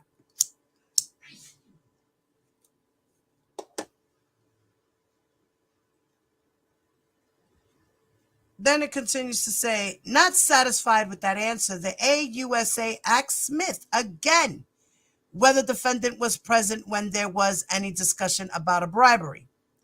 Despite his clear concern of facing legal repercussions for his testimony, Smith declared, I don't remember if Robert was there. If I said he was there before, I'm not changing that story to change the story. I'm just going back and I'm just trying. I don't see it in my head. Robert next to me. No rational juror could conclude that this less than convincing testimony provided proof beyond a reasonable doubt that defendant caused Smith to tender money to the public aid officer. Even if the evidence showed that the defendant turned to Smith for assistance in facilitating his marriage to Aaliyah, the offense of bribery requires proof that defendant at least knew of Smith's intent to bribe a public official and facilitated in bribery in some way. The record is devoid of evidence that defendant knew how Smith obtained the identification or facilitated Smith in obtaining the identification. As far as defendant knew, Smith obtained the identification from a friend who worked in the public aid office. Without Smith's unequivocal testimony that defendant was part of the planning process of obtaining the fraudulent identification, the evidence was insufficient to sustain the bribery offense. Furthermore, Racketeering Act 1, bribery, lacks both vertical and horizontal relatedness. It was an isolated offense having no connection to the other charged acts or to the purpose of the enterprise itself. Indeed, as discussed, supra, the record simply fails to show that in 1994 an enterprise existed that had a common purpose of facilitating defendants' sexual desire for minors. Smith testified at length that he had no idea that the defendant was involved in any type of sexual relationship with Aaliyah or any other young women. Oh, man, you know...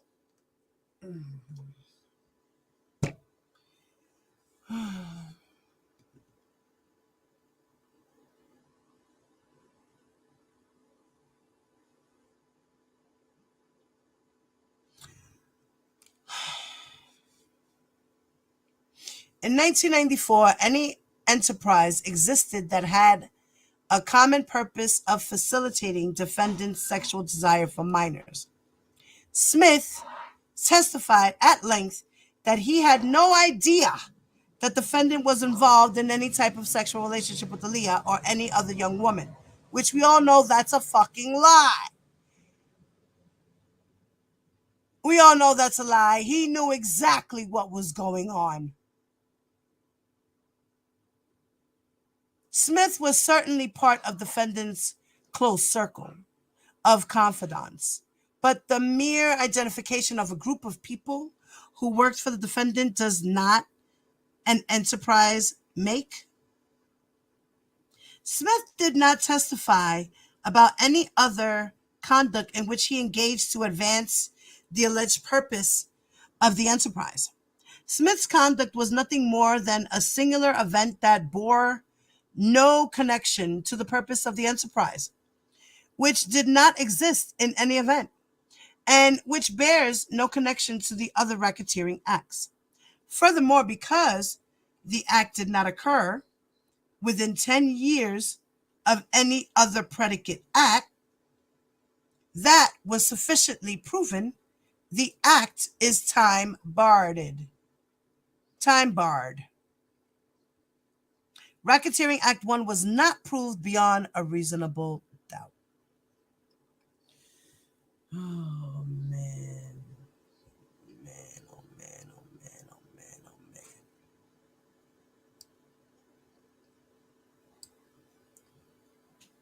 oh,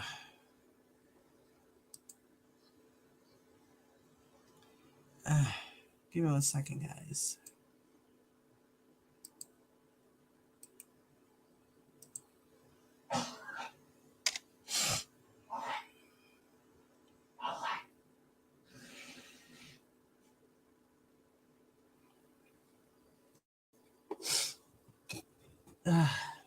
This is a lot. Demetrius Smith, you coward, you. You coward. You coward. And you say you cared about Aaliyah and you say you cared about Aaliyah, right? Right? Mm-hmm. Mm-hmm. Mm-hmm. Mm-hmm.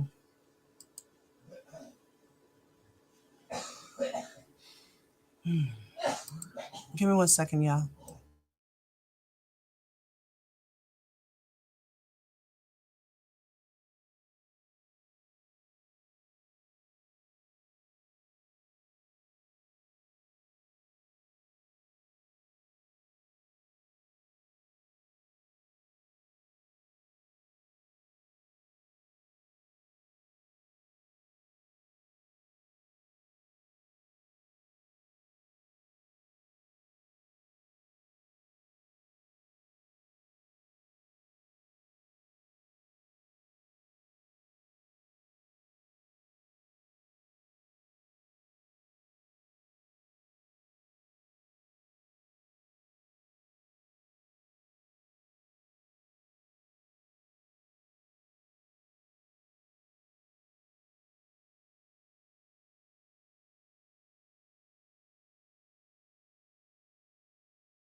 All right, guys, I figured it out. Sorry about that. Yeah, I can't wait to hear the government's response. I cannot wait for the government's response. Yes. Yes. I can't wait. I'm going to put the read along on for a moment. All right, because I need to take a quick break with all that reading. All right, guys, sorry, but I'm going to have to just for a little bit. All right, y'all? Let me get it out. Here we go.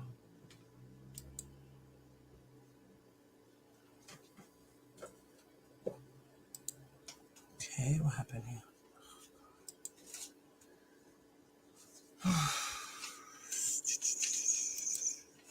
Not an enterprise make. Smith did not testify about any other conduct in which he engaged to advance the alleged purpose of the enterprise. Smith's conduct was nothing more than a singular event that bore no connection to the purpose of the enterprise, which did not exist in any event, and which bears no connection to the other racketeering acts. Furthermore, because the act did not occur within 10 years of any other predicate act that was sufficiently proven, the act is time-barred. Racketeering Act 1 was not proved beyond a reasonable doubt. 2. Racketeering Act 2, sexual exploitation of a child, Stephanie. The government failed to prove Racketeering Act 2, that is, sexual exploitation of Stephanie, where it offered insufficient evidence that defendant used, employed, persuaded, induced, or enticed Stephanie to take part in sexually explicit conduct for the purpose of producing a visual depiction. The government contends that on a single occasion prior to her 18th birthday, defendant had sexual relations with Stephanie at his studio in Chicago, Illinois, and recorded the episode on a video camera. The government cannot produce the video or the camera on which it was allegedly recorded. To be clear, the defendant is alleged to have recorded a legal and seemingly consensual sex act under the law of the state of Illinois that was only a violation of 18 U.S.C. 2251a because Stephanie was not 18 years of age. Not an enterprise make. Smith did not testify about any other conduct in which he engaged to advance the alleged purpose of the enterprise. Smith's conduct was nothing more than a singular event that bore no connection to the purpose of the enterprise, which did not exist in any event, and which bears no connection to the other racketeering acts. Furthermore, because the act did not occur within 10 years of any other predicate act that was sufficiently proven, the act is time-barred. Racketeering Act 1 was not proved beyond a reasonable doubt. 2. Racketeering Act 2, sexual exploitation of a child, Stephanie. The government failed to prove Racketeering Act 2, that is, sexual exploitation of Stephanie, where it offered insufficient evidence that defendant used, employed, persuaded, induced, or enticed Stephanie to take part in sexually explicit conduct for the purpose of producing a visual depiction. The government contends that on a single occasion prior to her 18th birthday, defendant had sexual relations with Stephanie at his studio in Chicago, Illinois, and recorded the episode on a video camera. The government cannot produce the video or the camera on which it was allegedly recorded. To be clear, the defendant is alleged to have recorded a legal and seemingly consensual sex act under the law of the state of Illinois that was only a violation of 18 U.S.C. 2251a because Stephanie was not 18 years of age. Case 1:1921. To demonstrate that defendant committed sexual exploitation of a child pursuant to 18 U.S.C. 2251a, it is not enough for Stephanie to simply allege that defendant recorded sexually explicit conduct. Stephanie offered no testimony that proved that defendant used, persuaded, induced, enticed, or coerced her into sexually explicit conduct. Stephanie had an ongoing sexual relationship with defendant before the video recording incident and after the video recorded incident. Although she described those sexual experiences in hindsight as humiliating, it does not follow that defendant did anything to persuade, induce, entice, or coerce her into the sexual activity that was recorded.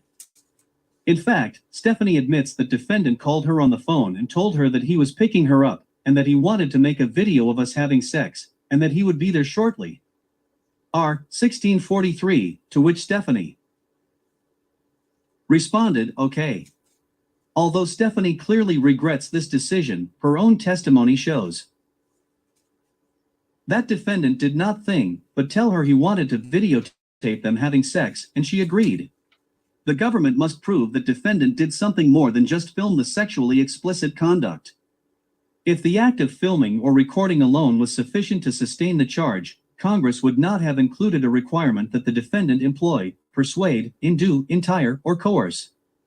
Furthermore, the government failed to prove that defendant acted with a purpose of producing a visual depiction of that conduct. Although the jury was erroneously charged that the government could sustain the charge by proving that the purpose was transmitting a visual depiction, the statute requires something different. Indeed, producing is defined by the statute as producing, directing, manufacturing, issuing, publishing, or advertising.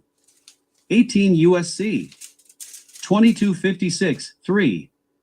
While the statute also prohibits the transmission of live visual depictions, defendant was not charged with transmitting a live visual depiction, and there is no evidence that he did. Case 1:22. Lastly, the party's stipulation that the film used in VHS tapes was a type of film that was not produced in Illinois is insufficient to prove by a reasonable doubt that the conduct was recorded on a device made in a foreign country or affected interstate commerce. Accordingly, the government failed to prove Racketeering Act 2 by proof beyond a reasonable doubt. 3. Racketeering Act 5, Mann Act violation, Gironda. The government failed to prove Racketeering Act 5 where there was insufficient evidence that defendant 1. Used a facility of interstate commerce to knowingly persuade, induce, entice, or coerce Gironda to engage in sexual activity that violated Illinois law, and that 2. Defendant knowingly committed the prohibited sexual activity. To obtain a conviction under Section 2422(b), the government must show that the defendant I. Used a facility of interstate commerce. 2. To knowingly persuade, induce or entice. 3. Any individual who is younger than 18 years old. 4. To engage in sexual activity of a criminal nature. United States v. Brand, 467 F. 3D 179, 201-02, 2 DCIR 2006. First, the government did not prove that defendant used a facility of interstate commerce to persuade Gironda to engage in aggravated criminal sexual abuse between May 2009 and January 2010. Defendant contends that purely intrastate use of cell phones does not constitute use of a facility of interstate commerce. United States v. Lopez, 514 U.S. 549, 1995. Gonzalez v. Reich, 545 U.S. 1, 2005. There are limits on Congress's power to create federal criminal prohibitions on traditionally state-regulated spheres of non-economic activity. But see United States v. Giordano, 442 F. 3D 31, 40-41, 2 DCIR 2006, finding that the jurisdictional element of Section 2425 is satisfied by intrastate use of a telephone capable of transmitting communicates between states. Case 1:1923.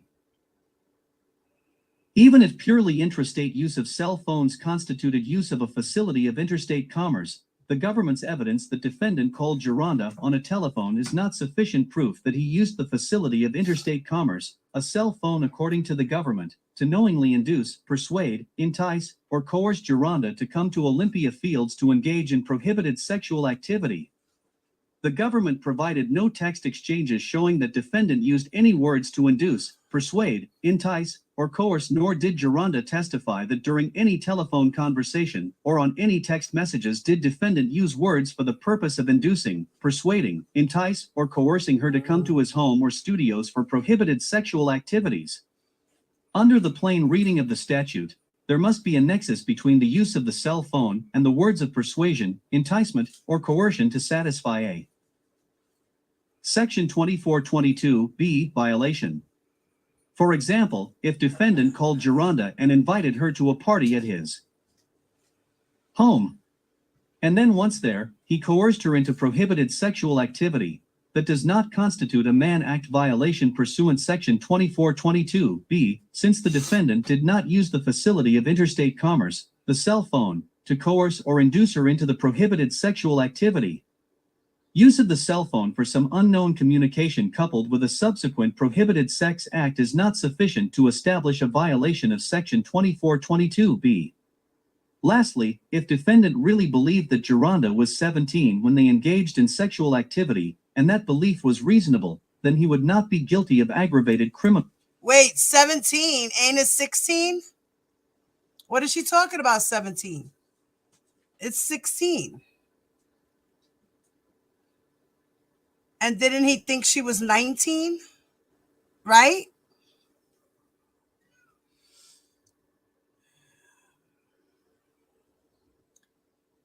Well, you know what? If they drop this charge, that's okay. That's okay. There's still others that he could still be convicted for. Criminal sexual abuse. R. 4351, taking the evidence in the light most favorable to the prosecution.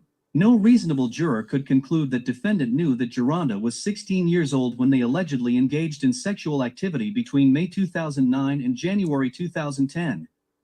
Geronda turned 17 years old in April 2010. Government's Exhibit 70, which depicts a photo of Geronda, would fail to put any reasonable person on notice that she was 16 years old rather than 17 years old. Case 1:19 CR 002 24. The record reflects that Geronda habitually lied about her age. When she was 15 years old, she befriended a 23-year-old woman with whom she would attend defendant's Illinois State Court appearances in 2008. To gain access to those court appearances, Geronda had to demonstrate that she was 18 years of age, presumably by showing an identification. After using her older connections to get invited to a party at defendant's home in Olympia Fields, she sought out the defendant and falsely told him that she was 19 years old. To be clear, there is no evidence that defendant sought out Geronda. Geronda implausibly claims that after going through all the trouble of lying about her age to get close to defendant and past his security team, she decided to disclose her true age of 16 immediately after their first sexual encounter. Geronda claims that defendant was indifferent to her age and continued to engage in sexual relations with her until January 2010. The government's evidence falls painfully short of proving that defendant did not reasonably believe that Geronda was 17 years old at the time of their alleged sexual activities. The government allegedly recovered a copy of Geronda's fake ID and birth certificate in a storage facility purportedly belonging to defendant. Rather than reach the obvious conclusion that Geronda provided a fake ID to defendant's security team to gain access to the home, the government alleges that defendant or someone in his inner circle went through the trouble of altering her ID and photocopying it. No rational juror could conclude that defendant engaged in sexual activities with Geronda with the understanding that she was not of legal consenting age. For Racketeering Act 6, Forced Labor, Geronda, no rational juror. Wait, what? Denied. Juror could conclude based on the evidence adduced at trial that defendant knowingly obtained, or agreed to obtain, any labor or services from Geronda on January 23, 2010. A conviction of forced labor under 18 U.S.C. Section 1589 requires the government to prove. Case 1:19 CR 00286 AMD document 269-1 filed February 17, 22 page 31 of 63 page ID hashtag 1025. Beyond a reasonable doubt that 1. The defendant obtained the labor or services of another person, 2. Through, inter alia, threats of serious harm, and 3. The defendant acted knowingly. United States v. Marcus, 487 F. Sup. 387, 310 EDNY 2007. The language by means of contained in the Forced Labor Statute, 18 U.S.C. Section 1589, A, requires the government to establish a causal link between the labor and services provided by the person and the threat of serious harm. ID serious harm for purposes of Section 1589A2 is defined as a New York harm, whether physical or non-physical, including psychological, financial, or reputational harm, that is sufficiently serious, under all the surrounding circumstances, to compel a reasonable person of the same background and in the same circumstances to perform or to continue to performing labor or service in order to avoid incurring that harm. Muchaira v. Al-Rawaf, 850 F. 3D 605, 618, 4th Circle 2017. Section 1589 is intended to address serious trafficking or cases where traffickers threaten harm to third persons, restrain their victims without physical violence or injury, or threaten dire consequences by means other than overt violence. ID. The harm or threat of harm, considered from the vantage point of a reasonable person in the place of the victim, must be sufficiently serious to compel that person to remain in her condition of servitude when she otherwise would have left. ID. Part of a fair reading of statutory text is recognizing that Congress legislates against the backdrop of certain unexpressed presumptions. United States v. Tovier, 761 F. 3D 623, 628, 6th Circle 2014, Section 1589, the Forced Labor Statute, was passed to implement the 13th Amendment's prohibition against slavery or involuntary servitude. United States v. Toviev, 761 F. 3D 623, 629, 6th Circle 2014. Congress intended to reach cases in which persons are held in a condition of servitude through non-violent coercion, as well as through physical or legal coercion. Muchaira, 850 F. Case 1:19 CR 26. According to the government, on an isolated date in January 2010, defendant violated the forced labor statute by using threats of violence to obtain labor, an act of oral sex, from Geronda. Right. The forced labor statute was not intended to reach isolated conduct like that described by Geronda. Accepting the government's evidence in its best light, Geronda described an isolated incident in which the defendant allegedly assaulted her because he was angry that she was on her phone and did not properly acknowledge him when he entered the room. Geronda claimed that defendant slapped and choked her because he didn't believe that I was texting a friend and he got mad about it. R-176, Geronda testified that after the purported assault, she sat down with defendant in the VIP room and he instructed her to perform oral sex on him. Geronda complied with the instruction. Geronda did not testify that defendant threatened her, forced her, or even demanded that she give him oral sex. Geronda did not claim that she feared defendant would assault her again if she declined the request.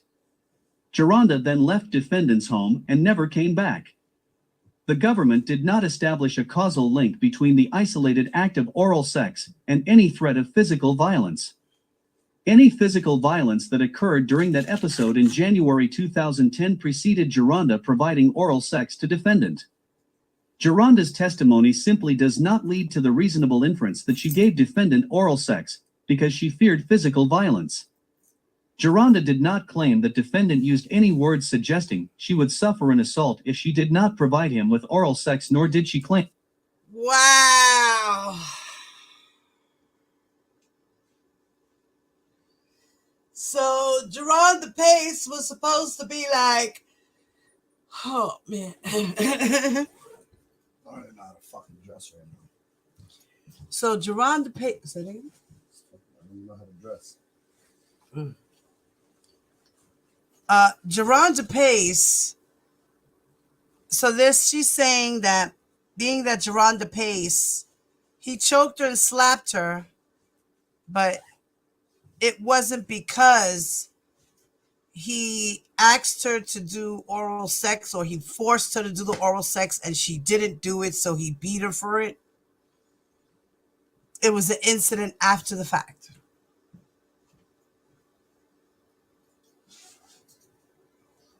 It wasn't like he said, well, if you don't, that.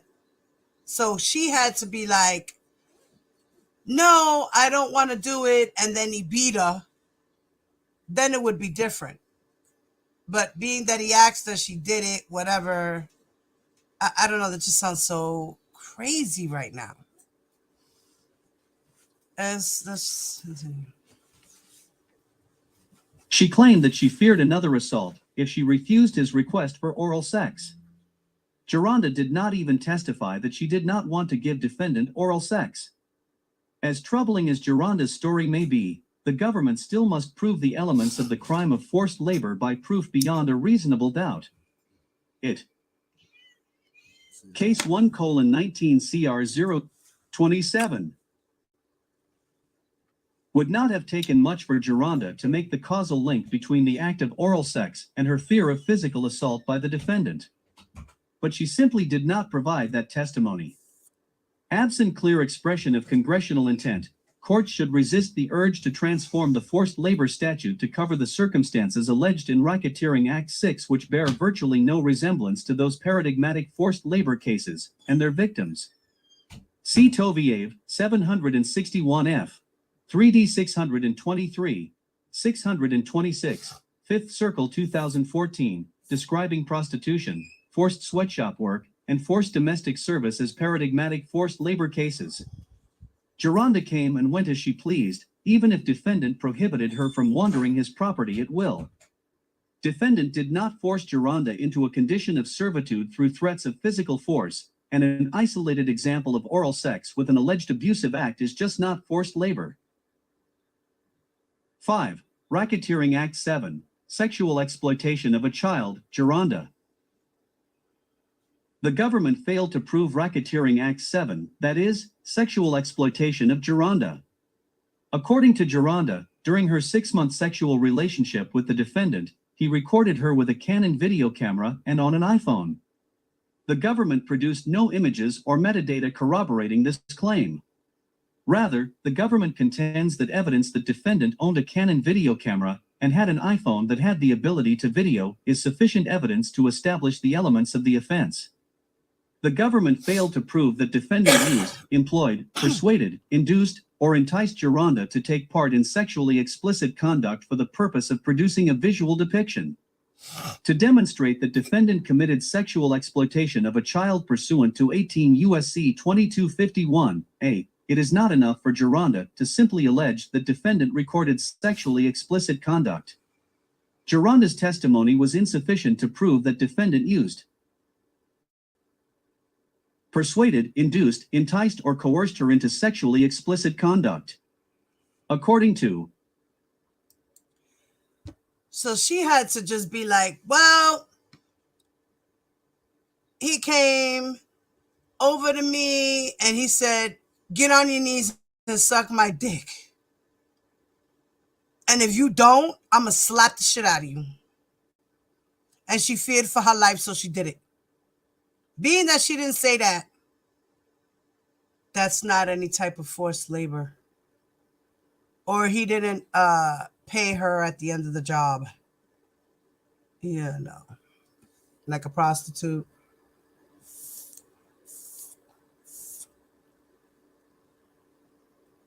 That's crazy. Case 1:19 CR 28. Geronda, she had an ongoing sexual relationship with defendant before defendant allegedly video recorded here, a relationship that defendant would have no reason to believe was prohibited since Geronda misrepresented her age. Although Geronda describes those sexual experiences in hindsight as humiliating, it does not follow that defendant did anything to persuade, induce, entice, or coerce her into the sexual activity that was recorded. The government must prove that defendant did something more than just film the sexually explicit conduct. If the act of filming or recording alone was sufficient to sustain the charge, Congress would not have included a requirement that the defendant employ, persuade, induce, entice, or coerce. Furthermore, the government failed to prove that defendant acted with a purpose of producing a visual depiction of that conduct. Although the jury was erroneously charged that the government could sustain the charge by proving that the purpose was transmitting a visual depiction. The statute requires something different. Indeed, producing is defined by the statute as producing, directing, manufacturing, issuing, publishing, or advertising. 18 U.S.C. 2256(3). While the statute also prohibits the transmission of live visual depictions, defendant was not charged with transmitting a live visual depiction, and there is no evidence that he did. Lastly, the government's affecting interstate commerce evidence was insufficient where it could not establish what device, if any, was used to make these recordings. 6. Racketeering Act 8, Mann Act violations. Jane, the government failed to prove that defendant committed Mann Act violations in connection with his sexual activity with Jane on or about April 28, 2015, and May 1, 2015, in the state of California. Jane was 17 years old in May 2015. She concedes that she misrepresented her age to defendant when she met him and kept her true age a secret until fall 2015. After meeting, Case 1:19 CR 0029. Defendant in Orlando, Florida in April 2015, Jane traveled to meet him in California at the end of April 2015. The government charged defendant with 2 Mann Act violations in connection with this trip, alleging first that defendant violated 18 U.S.C. Section 2421A. Racketeering 8A, transportation preliminarily. The government's use of the Mann Act under the present set of facts is unprecedented and unjustified. 18 U.S.C. Section 2421A provides that W. Hover knowingly transports any individual in interstate or foreign commerce, or in any territory or possession of the United States, with intent that such individual engage in prostitution or any sexual activity for which any person can be charged with a criminal offense or attempts to do so, shall be fined under this title or imprisoned not more than 10 years, or both. The government contended that defendant arranged for Jane to travel to California with the intent of willfully exposing her to a contagious, infectious, or communicable disease in violation of Cal. Health and Safety Code 120290. The government failed to prove a Mann Act violation under Section 2421A, where it offered insufficient evidence that defendant 1. Transported Jane with the intent of exposing her to herpes, and 2. Committed a violation of Cal. Health and Safety Code Section 120290 by proof beyond a reasonable doubt. Intent because there is no link connecting defendant's transportation of Jane with an intent to expose her to herpes, defendant cannot be guilty of a Mann Act violation. The 9th and 10th Circuit Courts of Appeal have held that to establish the intent requirement of the Mann Act violation, the government must prove that the illegal sexual activity is the dominant, significant. Case 1:19 C. 30. Or motivating purpose behind the transportation. See United States v. Kinslow, 860 F. 2D 963, 9th Circle 19. Case 1:19 CR 0. Go back. Case 1:9. Or Sorry, motivating purpose behind the 30. Or motivating purpose behind the transportation. See United States v. Kinslow, 860 F. 2D 963, 9th Circle 1988. United States v. Lukashev, 694 F. 3D 1107, 1110, 9th Circle 2012. United States v. Cryer, 232 F. 3D 1318, 10th Circle 2000. Similarly, in United States v. Hayward, 359 F. 3D 631, 3D CIR 2004, the Third Circuit approved the district court's jury instruction that stated, it is not necessary for the government to prove that the illegal sexual activity was the sole purpose for the transportation. A person may have several different purposes or motives for such travel, and each may prompt in varying degrees the act of making the journey. The government must prove beyond a reasonable doubt, however, that a significant or motivating purpose of the travel across state or foreign boundaries was to have the individual transported to engage in the illegal sexual activity. In other words, the illegal sexual activity must have not been merely incident to the trip. ID at 637.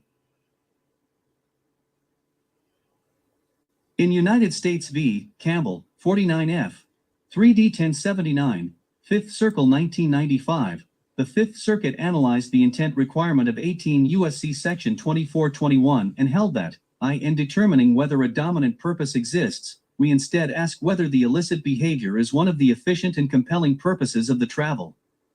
ID at 1083. See also, United States v. Vang, 128F, 3D 1065, 7th Circle.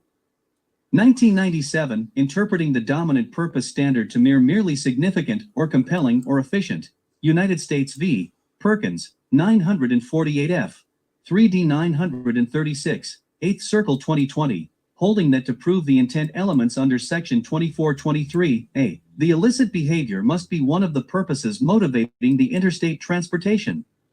The Second Circuit does not seem to have answered the intent question, but whether this court applies a true dominant purpose standard or merely a significant or motivating purpose standard, the result is the same. The defendant's alleged violation of a California health law prohibiting him from exposing a partner to herpes was incidental to the trip. There is no proof in this record that demonstrates that defendant's motivating purpose in transporting Jane to California was to expose her to herpes. In fact, the government cannot even show that the Case 1:19 CR 00286 AMD document 269-1 filed February 17, 22 page 37 of 63 page ID hashtag 10842. 31. Motivating purpose of the trip had anything to do with Jane.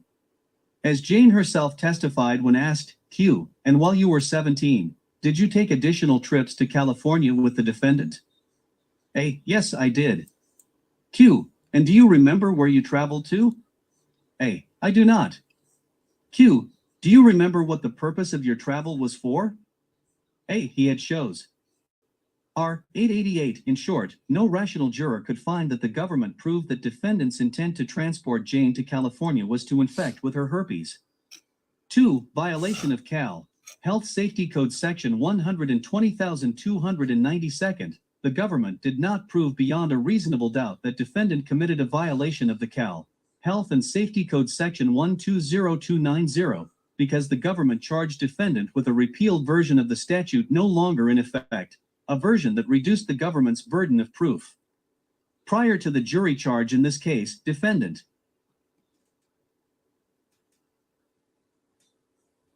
notified the court that the jury instructions did not reflect the elements of Cal, Health and Safety Code Section 120290. The government acknowledged as much, but argued that it charged defendant under the statute that was in effect in 2015. The government had no authority to charge defendant with a statute that was repealed or inoperative at the time of prosecution. United States v. Chambers, 291 U.S. 217, 223, 1934, in case a statute is repealed or rendered inoperative, no further proceedings can be had to enforce it in pending prosecutions unless competent authority has kept the statute alive for that purpose. Case 1:19 CR 00286 AMD document 269-1 filed February 17, 22 page 38 of 63 page ID hashtag 10843. 32. In 2015, Section 120290 of the California Health and Safety Code provided, except in provided in Section 120291, or in the case of the removal of an afflicted person in a manner the least dangerous to the public health, any person afflicted with any contagious, infectious, or communicable disease who willfully exposes himself or herself to another person, and any person who willfully exposes another person afflicted with the disease to someone else, is guilty of a misdemeanor. The statute was overhauled entirely in 2018 after the California legislature determined that it was antiquated, having been passed during an era of discrimination toward those afflicted with HIV. 2. The current statute bears little to no resemblance to the repealed 2015 version, least of all because it now requires a showing of a specific intent to transmit the disease. Although repealed or inoperative, the government proposed a jury instruction that attempted to reflect the elements of the 2015 statute. Apparently recognizing that the 2015 statute was unconstitutionally vague in any event, the government stepped into the shoes of the legislature and rewrote the statute to save it from a constitutional challenge. Thus, the government not only charged defendant with a repealed statute, but rewrote it in clear violation of various constitutional provisions, including the separations of power clause and principles of comity. Defendant's jury was instructed pursuant to a statute that never existed.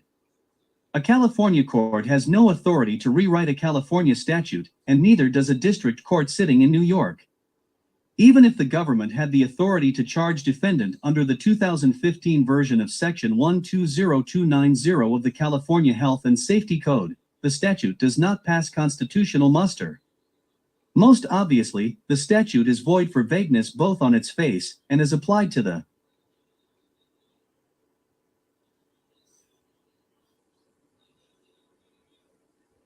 bill. Analysis for the 2018 enactment sets forth the legislative history and rationale for repealing the version under which defendant was prosecuted.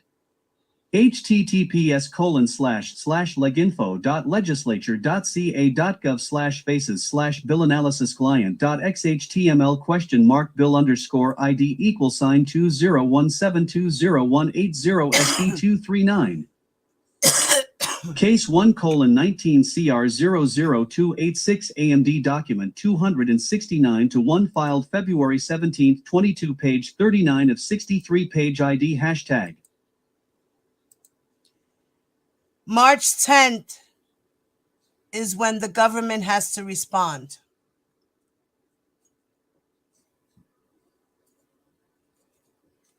March 10th is when the government has to respond, guys.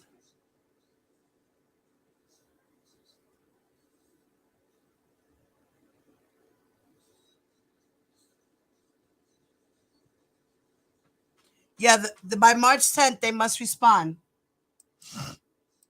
Hey, Mom Life. What's up, baby? What's up, Nicole? What's up, everybody that jumped in? OCOV, Fat Boy, T-Bam. What's up, y'all? What's up? What's up? Goom. Black Girl Beauty. What's up, Mama? Hey, Aisha. What's up, Delka?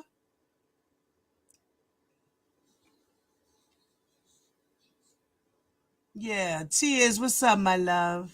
Who else is in here? Karen J, what's up, baby? Yeah. This is crazy, guys. I don't know. This shit is wicked. Let me put this up. Prosecutors must respond by March 10th. Let's continue. She's reading a whole lot of stuff here. 30. Or motivating purpose behind the transportation. See United States v. Kinslow, 860F, 2D 963, 9th Circle 1988. United States v. Lukashov, 694F, 3D 1107, 1110, 9th Circle 2012. United States v. Cryer, 232F, 3D 1318, 10th Circle 2000. Similarly, in United States v. Hayward, 359F, 3D 631, 3D CIR 2004, the Third Circuit approved the district court's jury instruction that stated, it is not necessary for the government to prove that the illegal sexual activity was the sole purpose for the transportation. A person may have several different purposes or motives for such travel, and each may prompt in varying degrees the act of making the journey. The government must prove beyond a reasonable doubt, however, that a significant or motivating purpose of the travel across state or foreign boundaries was to have the individual transported to engage in the illegal sexual activity. In other words, the illegal sexual activity must have not been merely incident to the trip. ID at 637. In United States v. Campbell, 49F, 3D 1079, 5th Circle 1995, the Fifth Circuit analyzed the intent requirement of 18 U.S.C. Section 2421 and held that, in determining whether a dominant purpose exists, we instead ask whether the illicit behavior is one of the efficient and compelling purposes of the travel. ID at 1083. See also, United States v. Vang, 128F, 3D 1065, 7th Circle. 1997, interpreting the dominant purpose standard to merely significant or compelling or efficient. United States v. Perkins, 948F, 3D 936, What's up, I'm 8th Queen? Circle 2020, holding that to prove the intent elements under Section 2423A, the illicit behavior must be one of the What's up, purposes Mom? motivating the interstate transportation. The Second Circuit does not seem to have answered the intent question, but whether this court applies a true dominant purpose standard or merely a significant or motivating purpose standard, the result is the same. The defendant's alleged violation of a California health law prohibiting him from exposing a partner to herpes was incidental to the trip. There is no proof in this record that demonstrates the defendant's motivating purpose in transporting Jane to California was to expose her to herpes. In fact, the government cannot even show that the Case 1:19 CR 0. So she's saying that they were trying to say that he took her to travel. This is what she's saying. That they took her to travel to California so that he could purposely give her herpes. Is that what y'all understood in the trial? Because I didn't get that. What I understood is that while at that time when they engaged in sex for the first time in California, she was exposed with the herpes. But his intent was to take her from one spot to the other to have her travel for sex. That's what I understood. Is that not what y'all understood? Because that's what I understood. Okay, let me continue. 19 CR 00286 AMD document 269 to 31. Motivating purpose of the trip had anything to do with Jane. As Jane herself testified when asked, Q, and while you were 17, did you take additional trips to California with the defendant? A, yes, I did. Q, and do you remember where you traveled to? A, I do not. Q, do you remember what the purpose of your travel was for? A, he had shows.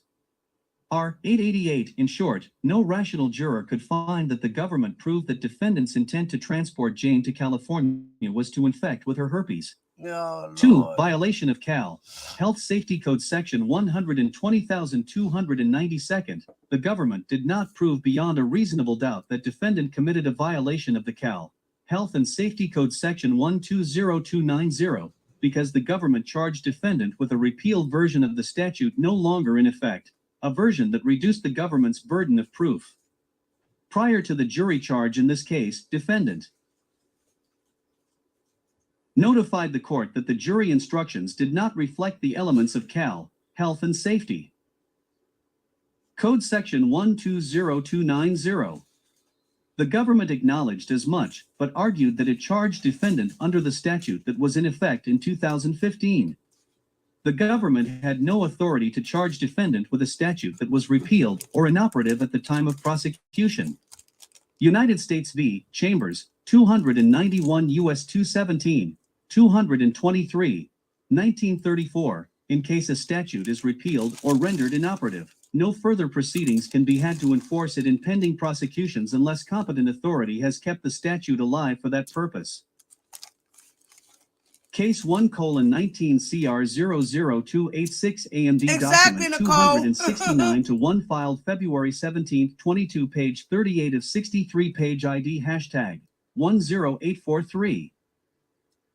32. In 2015, Section 120290 of the California Health and Safety Code provided, except in provided in Section 120291 or in the case of the removal of an afflicted person in a manner the least dangerous to the public health, any person afflicted with any contagious, infectious, or communicable disease who willfully exposes himself or herself to another person, and any person who willfully exposes another person afflicted with the disease to someone else, is guilty of a misdemeanor. The statute was overhauled entirely in 2018 after the California legislature determined that it was antiquated, having been passed during an era of discrimination toward those afflicted with HIV.2. The current statute bears little to no resemblance to the repealed 2015 version, least of all because it now requires a showing of a specific intent to transmit the disease. Although repealed or inoperative, the government proposed a jury instruction that attempted to reflect the elements of the 2015 statute, apparently recognizing that the 2015 statute was unconstitutionally But it's crazy how she's saying how he knowingly had the herpes. He knowingly had the herpes.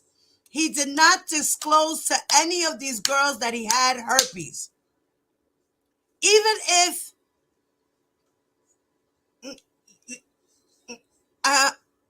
what?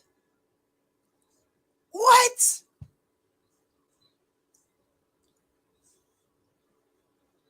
He should have been the one to tell her, well, listen, I know I got to get my fix and I need to have it right now. But let me just let you know that I have herpes, okay? And I'm going to have sex with you and we're not going to use any protection, okay? Okay. What? I cannot.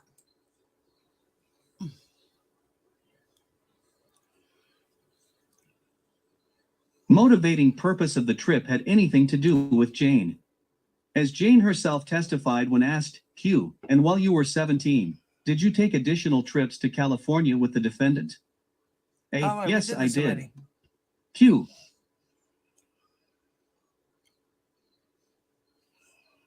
(31) Motivating purpose of the trip had anything.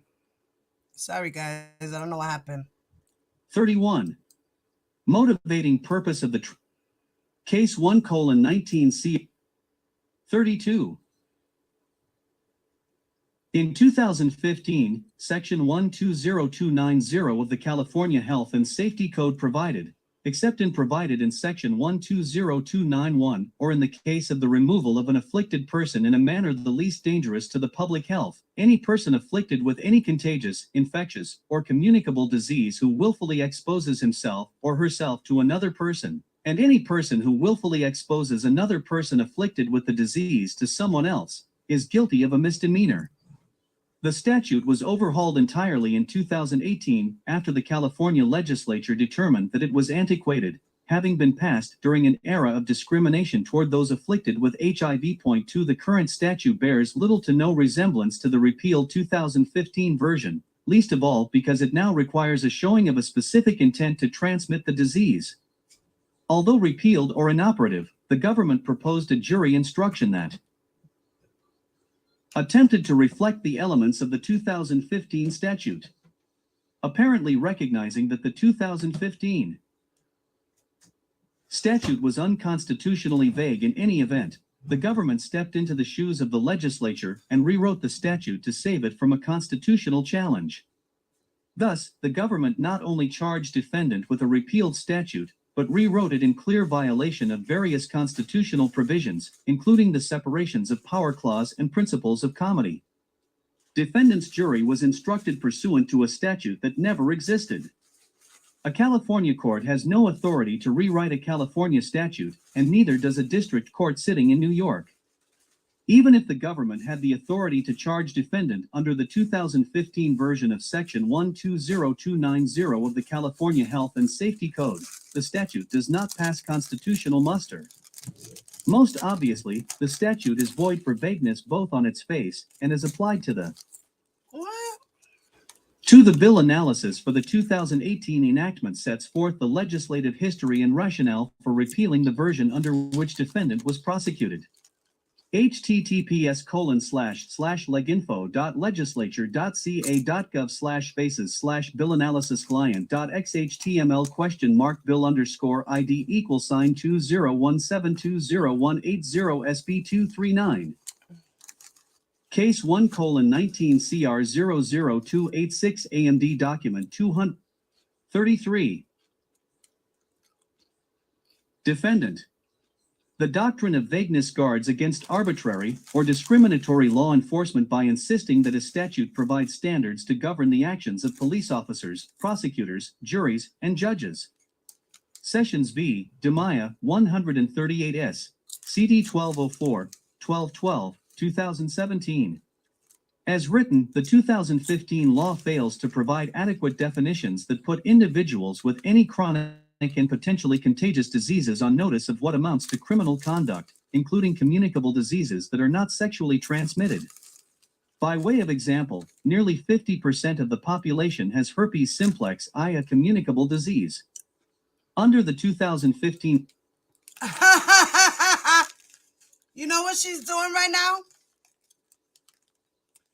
She's reciting what Greenberg had put in a motion, right? To try to get this dismissed. But she's wording it better than he did.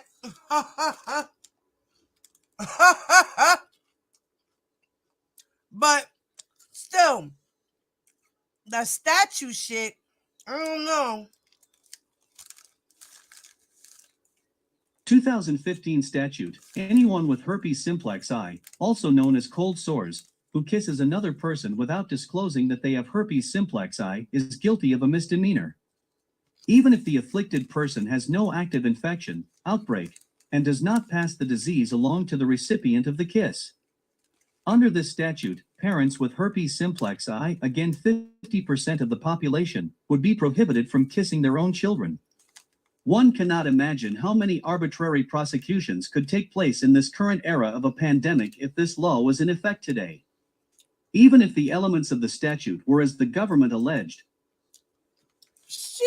Oh shit. Is she serious right now? Oh no. No. She's like, well, if spreading herpes was such a serious disease because half of the people in the fucking country have it, and if it was such a big problem, you know, there would probably be a law against parents kissing their own children. What? Oh my God.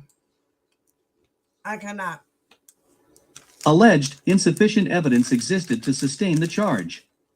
The government did not prove that defendant was contagious, infected, or had the capacity to transmit herpes during the sexual encounter he had with Jane in May 2015. Additionally, the government cannot show that defendant acted willfully with knowledge of the consequences. Presumably, the government assumes that the consequences is transmitting the disease to the person exposed. But effective treatments exist for herpes that significantly reduce outbreaks and the likelihood of transmission. If defendant was consistently taking Valtrex in April 2015, it cannot be. Case 1:1934 said that he willfully exposed Jane with knowledge of the consequences, particularly since Jane was not infected with herpes in April 2015. This racketeering act cannot be sustained where it was based on a repealed law, was rewritten, and was facially unconstitutional in any event.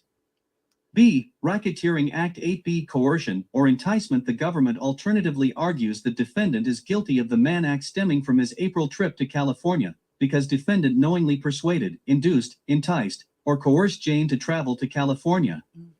Insufficient evidence exists to prove that defendant took any action to induce, persuade, entice, or coerce Jane into traveling to California in May 2015. Quite the opposite, the record shows that Jane's mother purposefully and strategically enticed defendant with her 17-year-old daughter, comparing her to Aaliyah at various points. GX 233, the government takes great umbrage to this characterization, but the record speaks for itself. Although defense counsel did not make much use out of it. Wow. What do you guys think about that? What do you think about that? What do you think about that, y'all?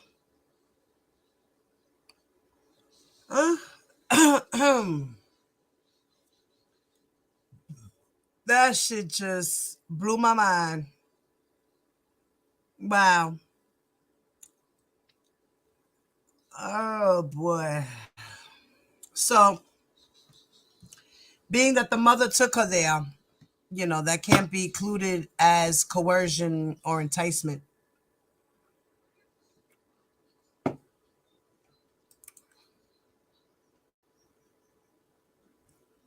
Government's Exhibit 233 offers powerful evidence showing that defendant had no reason to induce, persuade, entice, or coerce Jane into going to California with him. Text messages introduced by the government show that Jane, with the guidance of her mother, Oh, I don't know. enticed Let me see. defendant, who reasonably believed Jane was 18 years old, to bring her to California. In short, when Jane traveled to meet defendant in California in April-May, she required no enticement, persuasion, or encouragement of any kind. On April 11, 2015, Jane attended one of defendant's concerts in Orlando, Florida. After the show, someone provided Jane with defendant's phone number. R775, Jane attempted to text the number on the phone and gave the paper to her mother. ID. Although Case 1:19 CR 00286 AMD Document 269-1 filed February 17, 22 page 41 of 63 page ID hashtag 10846. 35. Jane did not reach defendant. Jane's mother began texting the defendant posing as her 17-year-old daughter. R. 778 to 779. Jane eventually communicated directly with the defendant via FaceTime and told the defendant she was 18 years of age. R. 781. On April 20, 2015, Jane's mother, still posing as Jane, initiated text messages with defendant and arranged for Jane to meet the defendant at a hotel in Orlando. Government's Exhibit 233 shows that Jane and her mother knew from the start that defendant was interested in Jane sexually, believing that she was of legally consenting age. Before Jane's first meeting with defendant, Jane's mother texted Jane, stating, "This man trying to screw, but I'm trying to make it business. He knows you're a singer, but he ain't playing, he want to fuck tonight, GX 233, despite that Jane and her mother were on notice that defendant was interested in Jane sexually. Jane's mother encouraged Jane to meet defendant. She told Jane to keep defendant's curiosity piqued and advised her about what she should wear to effectively entice him. ID. During her in-court testimony, Jane testified that she went to meet defendant solely to audition for him, but her contemporaneous text messages reveal that Jane was more interested in defendant for personal and romantic reasons. Jane texted her mother, he's so fine. ID. When Jane's mother told her to be ready to sing something, Jane said ugh, suggesting that she did not actually want to audition for defendant. Jane's mother encouraged Jane to tease defendant, but not to do anything sexual with him since he would then lose interest in her. Believing that he was speaking to an 18-year-old Jane, defendant texted Jane's mother that he was staying on the tour bus, but was going to get a hotel room for their privacy. Jane's mother then shared that message. Case 1:36. With Jane texting. Yep, he said he's staying on the tour bus, but he wants to get a hotel room for just y'all so y'all can get away from security and managers, etc. GX 233. Jane's mother gave Jane some final advice before she sent daughter to meet defendant, who believed Jane to be 18 years old. Be prepared to sing 3 songs. He said he will meet you and listen to your song. Please have your glasses off, hair to side. Mama knows best, pretty hurts, and third your choice. Don't yell. Put on a show. Dance, grab his hand, shimmy, wiggle, sit on his lap, entice him. While singing, it's all about performance. This your chance and opportunity, don't blow it. Jane's mother even told Jane not to look grown. Emphasis added, take off that ugly ass lipstick. I told you he don't want you to be grown. I told you to keep hair curly. That shit look a mess. You need some jeans or shorts. You trying to look grown. He wanted you cause you look young and innocent. That's what he want, not a lil girl trying to be grown. You're a damn fool. Defying her mother's advice to merely tease defendant, Jane engaged in sexual conduct with defendant in the hotel room. Jane stripped down to her undergarments and walked back and forth for defendant. R791, she later acquiesced to removing her clothes, testifying that she got on top of him backwards and he did lick my butt. R793, after the sexual encounter, officers arrived at the hotel room and knocked on the door. R793, after arranging for Jane to meet defendant in his hotel, Jane's parents apparently called the police. Point 3, R793, Jane described defendant as nervous and anxious, asking her to confirm that she was 18 years old as she had represented. Jane testified at trial, after he, defendant, looked through the peephole, he made me go into the restroom immediately and told me to get dressed. And he said, "Are you 18? And I said, "Yes." And he said, "Don't lie to me." And I said, "Yes." ID defendant opened the door. 3. Although defense counsel sought to present evidence that Jane's parents intended to set defendant up and extort him, the court precluded that testimony. Case 1:19 CR 0037.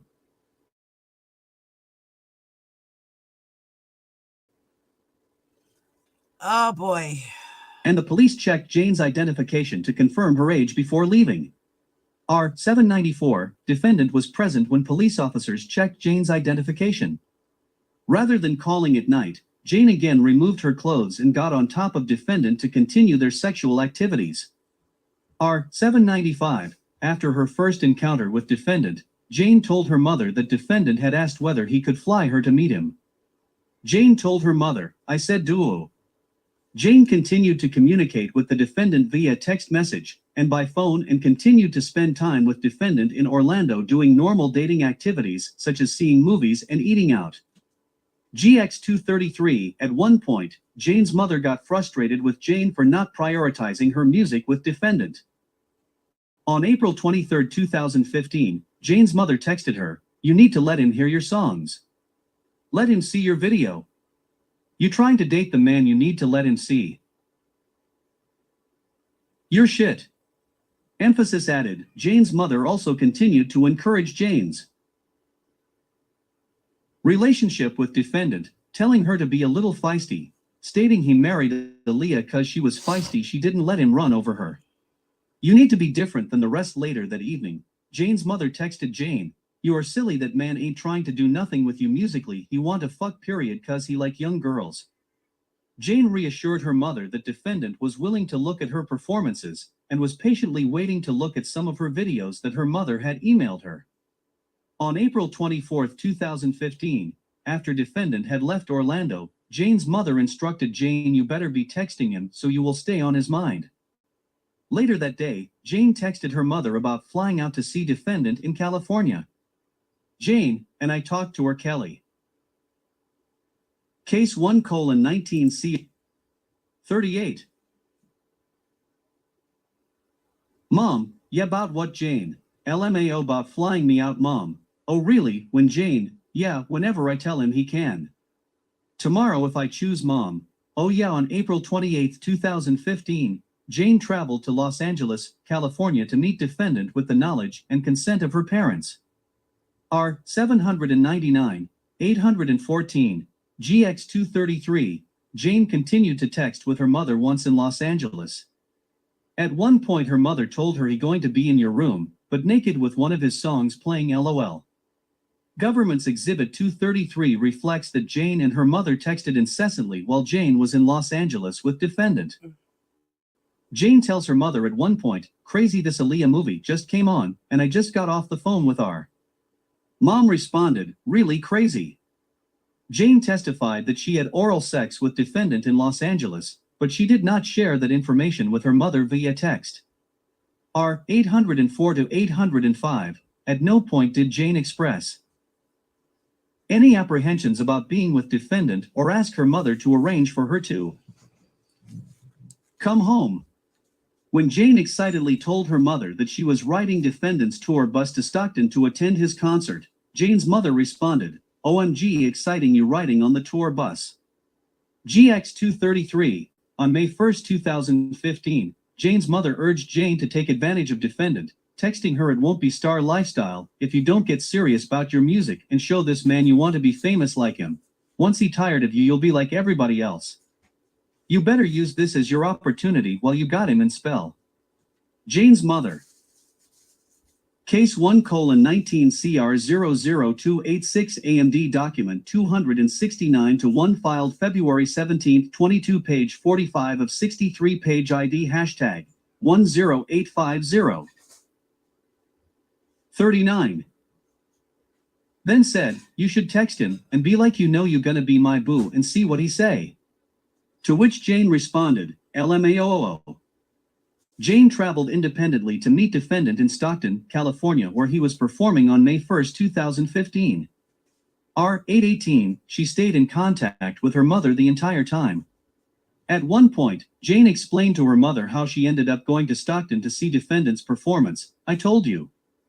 He asked me did I want to come to his show. I said of course, and he said okay then. Let's pack this stuff up.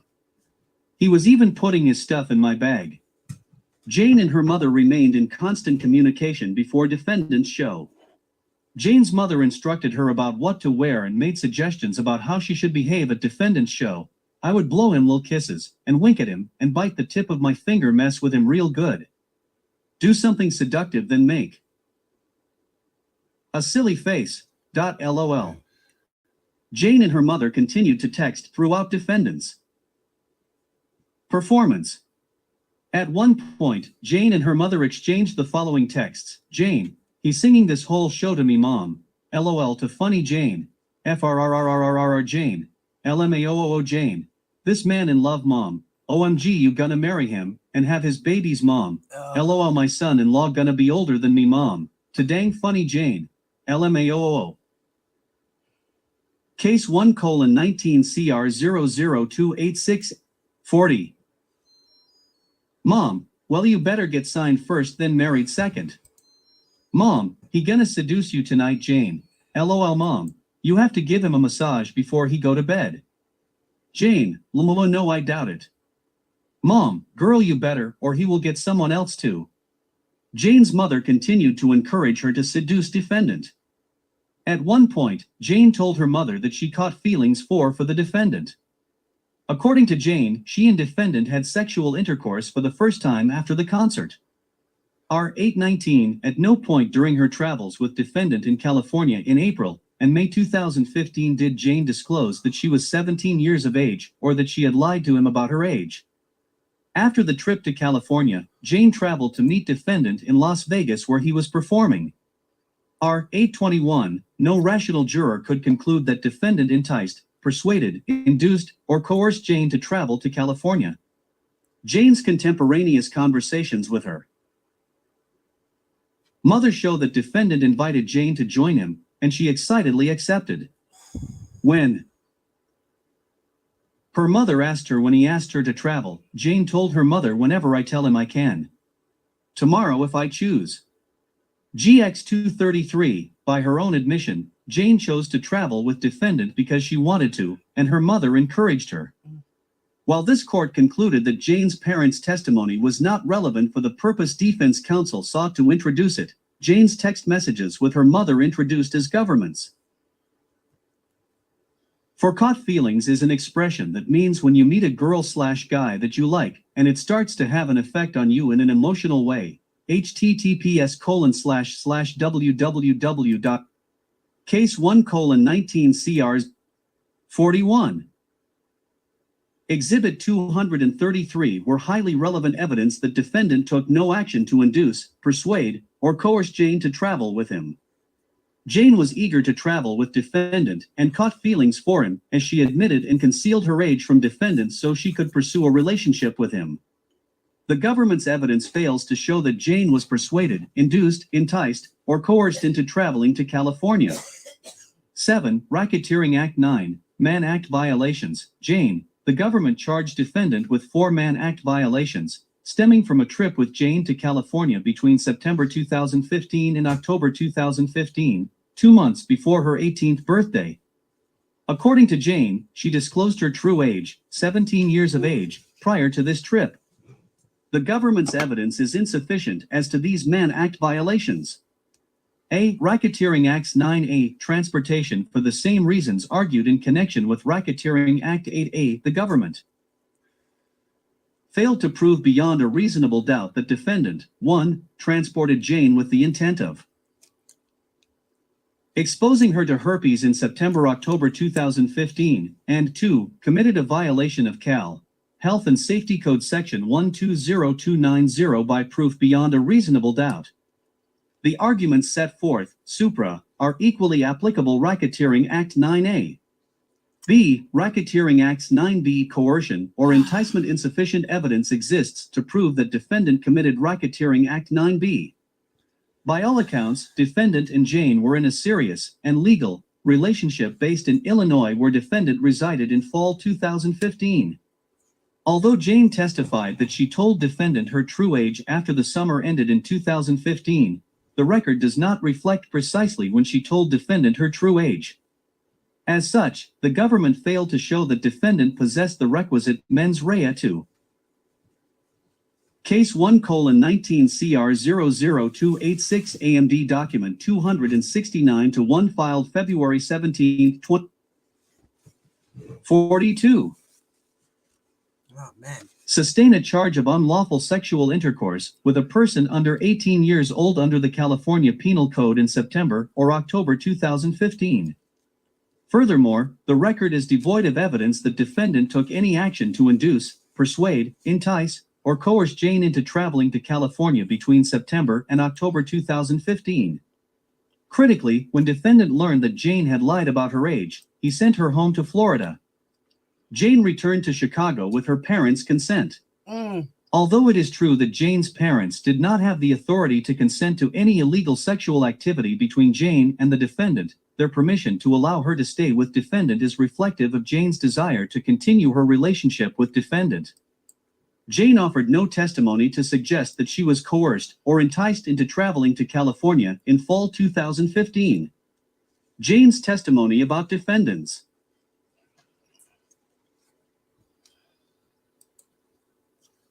Rules and sexual proclivities during this time period are not sufficient evidence of coercion to travel, even if Jane now believes with the benefit of hindsight that defendant's conduct was controlling or constituted some type of grooming. C. Racketeering Act 9C, coercion or enticement. The government charged defendant with a Mann Act violation under the separate theory that defendant transported Jane to California in September or October 2015 with the intent to violate California Penal Law Sections 261.5a and 261.5b, unlawful sexual intercourse with a person under 18. Preliminarily, for the reasons argued supra, the government simply failed to prove that defendant took any action to induce, persuade, entice, or coerce Jane into traveling to California. By late 2015, defendant and Jane were in serious relationship based primarily in Illinois, where defendant resided. The age of consent in Illinois is 17, therefore, the defendant and Jane's sexual relationship was not prohibited there. Jane traveled with defendant to numerous states as one of his partners. She went consensually and voluntarily. Defendant did not. Case 1:19 CR 0. You see how he's making it seem like these girls were his girlfriends? None of these fucking girls were his girlfriends. They were his fucking play toys. Sex slaves. They were not girlfriends. They were not girlfriends. They were sex slaves. They were just tools that he could use just to have his sexual gratification. That's it. That's all. And if there is another trial, government, y'all better come hard.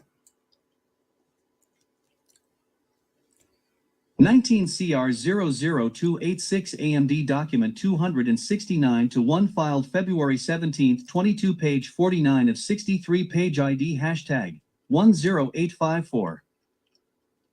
43.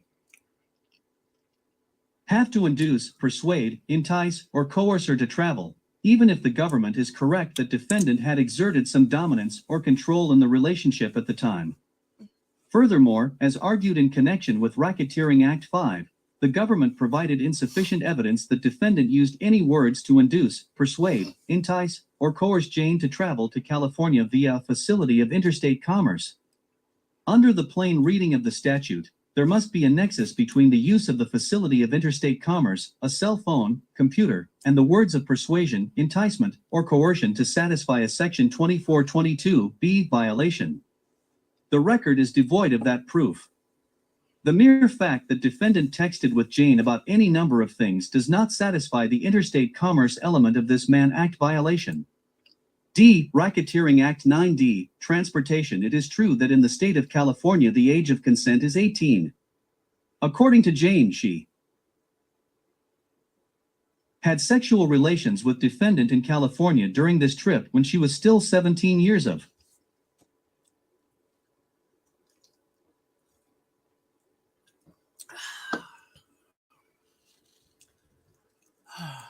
age. However, the government failed to prove defendant guilty of the Mann Act under this theory, where defendant's motivating purpose in traveling to California was not to have sex with Jane. Defendant and Jane had a consensual and legal sexual relationship in Illinois. Defendant's purpose in traveling to California was to perform, and he arranged for his girlfriend to go with him. If defendant had sexual relations with Jane in California in September and October, it was purely incidental to the purpose of the trip. As Jane herself testified when asked, Q, and while you were 17, did you take additional trips to California with the defendant? A, yes, I did. Q, and do you remember where you traveled to? Case 1:19 CR 0044. A, I do not. Q, do you remember what the purpose of your travel was for? A, he had shows. R. 888. No rational juror could find that the government proved that defendant's motivating purpose in transporting Jane to California was to have sexual intercourse with her, particularly where he had an ongoing legal and consensual sexual relationship with her in the state of Illinois where he resided. At bottom, no nexus exists between the transportation of Jane and the alleged illegal sexual activity. 8. Racketeering Act 10. Sexual exploitation of Jane. The government failed to prove Racketeering Act 10, that is, sexual exploitation of Jane, where it offered insufficient evidence that defendant used, employed, persuaded, induced, or enticed Jane to take part in sexually explicit conduct for the purpose of producing a visual depiction between September 2015 and December 30th. The government contends that prior to Jane's 18th birthday, defendant recorded his sexual experiences with her in California. To demonstrate that defendant committed sexual exploitation of a child pursuant to 18 U.S.C. 2251(a), it is not enough for Jane to simply allege that defendant recorded sexually explicit conduct. Jane offered no testimony that proved that defendant used, persuaded, induced, enticed, or coerced her into sexually explicit conduct during the relevant time period. Jane had an ongoing sexual relationship with defendant before the video recording incident and after the video recorded incident. Although Jane seems to regret those experiences, she did not offer sufficient evidence of enticement or coercion. The government must prove that defendant did something more than just film the sexually explicit conduct. If the act of filming or recording, Case 1:19 C. 45, alone was sufficient to sustain the charge, Congress would not have included a requirement that the defendant employ, persuade, indue, entire, or coerce. Furthermore, the government failed to prove that defendant acted with a purpose of producing a visual depiction of that conduct. Although the jury was erroneously charged that the government could sustain the charge by proving that the purpose was transmitting a visual depiction, the statute requires something different. Indeed, producing is defined by the statute as The government next time needs to come out with all the stuff that was found on these 100 devices. They need to show the videos where Azriel is being humiliated and having sex with people in his entourage and things like that.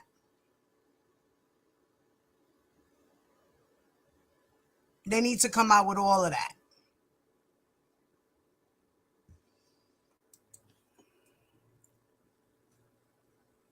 Statute as producing, directing, manufacturing, issuing, publishing, or advertising.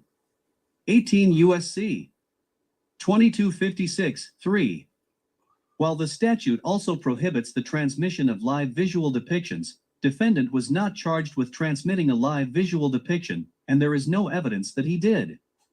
Accordingly, the government failed to prove Racketeering Act 10 by proof beyond a reasonable doubt. 9. Racketeering Act 11 Forced labor of Jane. The government charged defendant with forced labor of Jane under a theory that defendant required Jane to participate in sex with other men and other women. R. 4426. Although at trial, Jane claimed that she did not want to participate in those activities and that she did not enjoy those activities, that does not mean that Jane was forced to participate in those activities. If Jane refuses even now to allege that she was forced by threats of violence to engage. So by her saying that she didn't like those things, to do those things, she didn't really want to do those things, she felt like she needed to do those things, that's still not forced labor. Engage in certain sex acts. It is unclear why the government believes she was. Again, belatedly acknowledging that one really did not want to participate in the conduct is not the equivalent of being forced. The record is devoid of any evidence that Jane was forced within the meaning of the statute to have sex with individuals other than the defendant, or that she was prohibited in any way from extricating herself from the relationship. Case 1:19 CR 00286 AMD document 269-1 filed February 17, 2246. The government's evidence that Jane was forced to participate in these sexual acts consisted of Alex's nephew testimony that some women he had sex with were zombie-ish, and that defendant had directed women, other than Jane, to participate in group sex.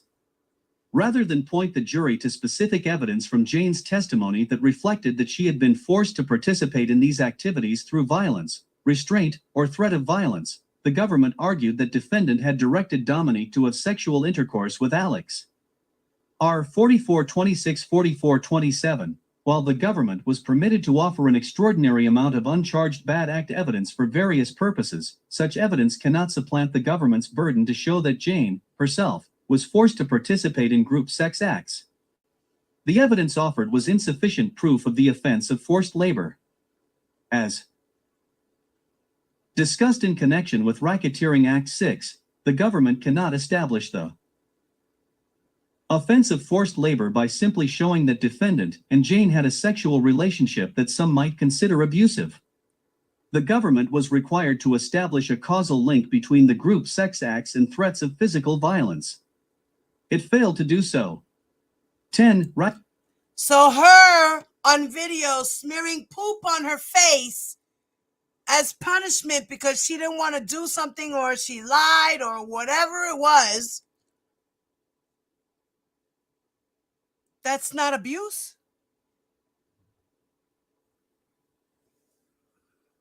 Didn't she get beat up?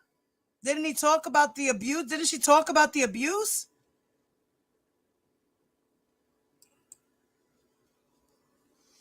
Racketeering Act 12, Mann Act violations, Faith. The government charged defendant with 2 Mann Act violations in connection with Faith's trip to New York in May 2017, alleging that defendant violated 18 U.S.C. Section 2421A and Section 2422A.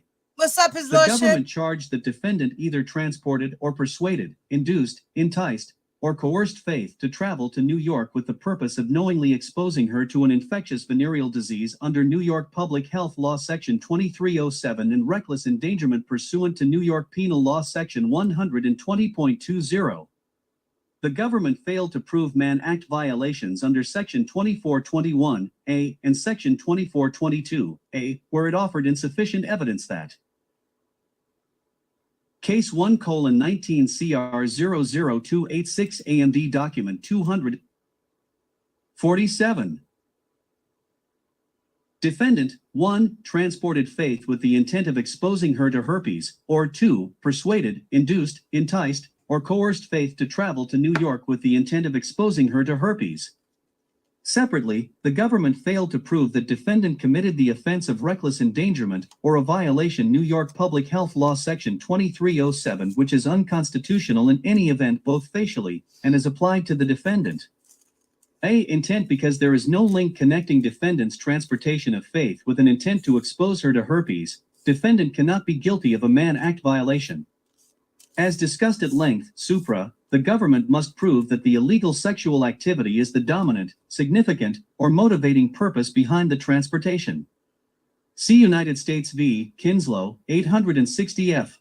2D 963, 9th Circle 1988. United States v. Lukashov, 694 F. 3D 1107, 1110, 9th Circle 2012, United States v. Cryer, 232 F. 3D 1318, 10th Circle 2000, United States v. Hayward, 359 F. 3D 631, 3D. CIR 2004. Because the defendant's purported violation of a New York public health law prohibiting him from exposing a partner to herpes was incidental to Faith's trip rather than a motivating purpose in transporting Faith, the intent requirement of the statute cannot be sustained. The government argued to the jury that it should find defendant guilty of a Mann Act violation by merely finding that defendant transported Faith to New York from her hometown in Texas for the purpose of sex. The only remaining issue is whether the sexual activity that he brought her here for was illegal, and it was. R. 4433. This argument is legally flawed. Transporting Faith to New York to have sex would not satisfy the elements of a violation under Section 2421A, since the Sex Act itself was perfectly legal as Faith was a consenting adult. The activity that was allegedly illegal in New York was exposing Faith to herpes. It is that act that. Case 1:19 CR 048. Must be motivating purpose behind defendant's transportation of Faith. Because the government cannot demonstrate a nexus between defendant's motivation for transporting Faith to New York and the illegal sexual activity, defendant must be acquitted of the Section 2421A offense. B. Coercion or enticement. The government alternatively argues that defendant is guilty of the Mann Act stemming from Faith's trip May 18, 2017. Trip to New York because defendant knowingly persuaded, induced, enticed, or coerced Jane to travel to New York for the purpose of exposing her to herpes. Insufficient evidence exists to prove that defendant took any action to induce, persuade, entice, or coerce Jane into traveling to New York on May 18, 2017. The evidence shows that defendant invited a grown woman to meet him in New York, and she accepted. In March 2017, Faith attended one of defendant's concerts in San Antonio, Texas with her sister. R. 2130, Faith had an opportunity to meet defendant at an after-party backstage, along with other individuals. R. 2131, defendant and Faith had a conversation during the after-party and defendant provided her with his phone number. R. 2134, 2138, after that encounter, Faith and defendant kept in touch via text and FaceTime. The conversations were normal, appropriate, and pleasant. Defendant complimented her appearance. R. 2143 to 2144, Faith testified that defendant referred to himself as Daddy during those conversations. R. 2143, according to Faith, defendant asked to be called by Daddy, and she complied. 5 Faith did not testify that defendant forced her to call him Daddy. Indeed, defendant and Faith had met exactly one time when Faith began calling him Daddy. R. 2144, on the issue of travel, Faith had this to say. 5. The government makes much of the fact that defendant asked his girlfriends to call him Daddy, so much so that the fact was pled in the indictment. There is nothing inherently criminal or even particularly unusual about the use of the moniker Daddy, particularly in sexual relationships. https://www.vice.com/and/article/8q Case 1:949. Q. In your communications with the defendant, how, if at all, did the topic of traveling to see him come up? A. He had informed me that he was on tour right now, or excuse me, at the time, he was on tour, so he was just saying his schedule was kind of crazy, but whenever I wanted to come see him, I could, and he just said that he could arrange the days or just let him know when I wanted to come hang out, but that it would be fun. I would get to see, you know, how it is, how he is on tour, things like that. R. 2145, defendant told Faith that if she wanted to come to his shows, she could contact his assistant and he would arrange it for her. R. 2146, Faith then contacted defendant's assistant who made travel arrangements for her. R. 2147, originally, Faith was going to travel to Chicago, but ultimately traveled to New York for one of defendant's performances. According to Faith, defendant informed her that he was having a show in New York and that he would like for me to come hang out. It was going to be fun, so I said yes. R. 2151, defendant's assistant arranged her travel and Faith traveled to New York to attend defendant's performance and hang out. R. 2152, no rational juror could conclude from Faith's testimony that defendant coerced or enticed her to travel to New York for the purpose of giving her herpes. By Faith's account, defendant was polite, generous, and appropriate, leaving it entirely at her discretion to come to New York to attend a concert. Defendant's alleged bad behavior with other women is not sufficient evidence of his specific conduct in connection with Faith on May 18, 2017. The government routinely asked the jury to find that it had proven elements of the charged offense simply because defendant had, from the government's perspective, been controlling and coercive to other women. Faith's testimony does not establish any conduct on the part of defendant that shows that he did anything other than invite her to come to his concert in New York, an invitation she accepted. Case 150. Frankly, if this conduct proves coercion or enticement by proof beyond a reasonable doubt, the government is going to be very busy prosecuting Mann Act violations. Although it seems unlikely that the government has much of an intention of using this provision to prosecute influential, wealthy white men who invite women on fancy trips for the purpose of engaging in sexual activity that those women later decide was unpleasant. See New York Public Health Law Section 2307 and Penal Law 120.20 to sustain the Mann Act violations charged in connection with Faith's travel to visit defendant in New York on February 2, 2018. The government must prove that defendant intended to engage in a sexual activity for which he could be charged with a criminal offense.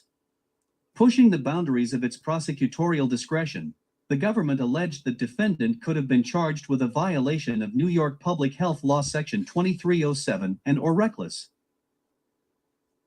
endangerment because he created a substantial risk of serious physical injury when he had unprotected sex with Faith, knowing that he had herpes. At the outset, Faith did not contract genital herpes from defendant despite her misleading testimony. After returning from New York, Faith claimed she was diagnosed with herpes type 1 after getting cold sores on her mouth. R. 2279 to 2280, nearly 50% of the population has herpes type 1, and it can be contracted in any number of ways, including kissing, sharing a toothbrush, or eating utensils. 6 Cold sores caused by herpes type 1 does not cause a substantial risk of serious physical injury. Presumably even the government would concede this point. Furthermore, as a matter of law, unprotected sex with someone who has genital herpes does not establish a substantial risk of serious physical injury. According to the City Health 6 https:// case 1:51 Department, 1 in 4 New Yorkers has genital herpes. 7 If sexual intercourse with individuals who merely carry the genital herpes virus carries the substantial risk of serious physical injury, New York City would have an astronomical hospitalization and death rates from the transmission of herpes. Although the government's expert witness identified some serious, but unusual, health risks associated with the contraction of genital herpes, the offense of reckless endangerment requires a showing of a substantial risk of serious physical injury. Serious physical injury is defined as a person's physical conditions that creates a substantial risk of death, or serious and protracted impairment of health. The government did not satisfy this burden. The risk of defendant transmitting genital herpes to Faith is unknown where he did not transmit it her, and there is no evidence that he was contagious or had an outbreak. If the government could show that defendant had active symptoms of herpes when he had intercourse with Faith, their proofs might be on a better footing. But merely having unprotected sex with someone who carries the virus cannot, as a matter of law, create a substantial risk of serious physical injury. Notably, the government cannot point to a single case that supports the prosecution's expansive reading of this statute. Even if defendant had given Faith genital herpes, the government's evidence would be insufficient to sustain a charge for reckless endangerment. Herpes is not deadly and rarely causes any serious, protracted health impairments. Point 8 again. The government's expert witness identified rare complications from herpes that could perhaps meet the definition under the reckless endangerment statute, but since those complications carry a low, rather than substantial risk of serious physical injury as defined by the statute, the government cannot, as a matter of law, sustain this claim. 7 https:// Case 1:52. Separately, New York Public Health Law Section 2307 is unconstitutional, facially, and is applied, for the reasons previously identified by defendant in his motion to strike allegations from count 1 of the superseding indictment and dismiss the remaining counts. DKT, no. 42. Additionally, the statute is void for vagueness, as it fails to put the public on notice of what conduct constitutes criminal behavior and authorizes arbitrary and discriminatory enforcement. Sessions v. DeMaia, 138 CD 1204, 1212, 2017. 1 in 6 Americans, 1 in 4 New Yorkers, suffer from genital herpes, herpes simplex 2. Under the plain reading of this statute, even a person who carries the virus, but has been asymptomatic for decades, would commit a crime by having sexual intercourse with another. In the absence of a definition of infected, the statute is unconstitutionally vague. While this court seems to assume that infected means having the virus rather than having the ability to transmit it, no authority supports this application, and such an interpretation would lead to arbitrary and discriminatory enforcement. 11. Racketeering Act 13. Forced labor, Faith. No rational juror could conclude based on the evidence adduced at trial that defendant knowingly obtained, or agreed to obtain, any labor or services from Faith on January 13, 2018.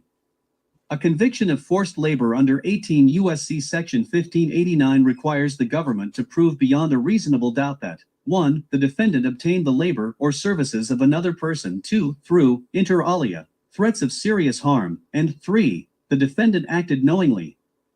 United States v. Marcus, 487 F. Sup. 387, 310 EDNY 2007. The language by means of contained in the forced labor statute, 18 U.S.C. Section 1589, A, requires the government to establish a causal link between the labor and services provided by the person and the threat of serious harm. ID. Section 1589 is intended to address serious trafficking, or cases where traffickers threaten harm. Case 1:19 CR 00286 53.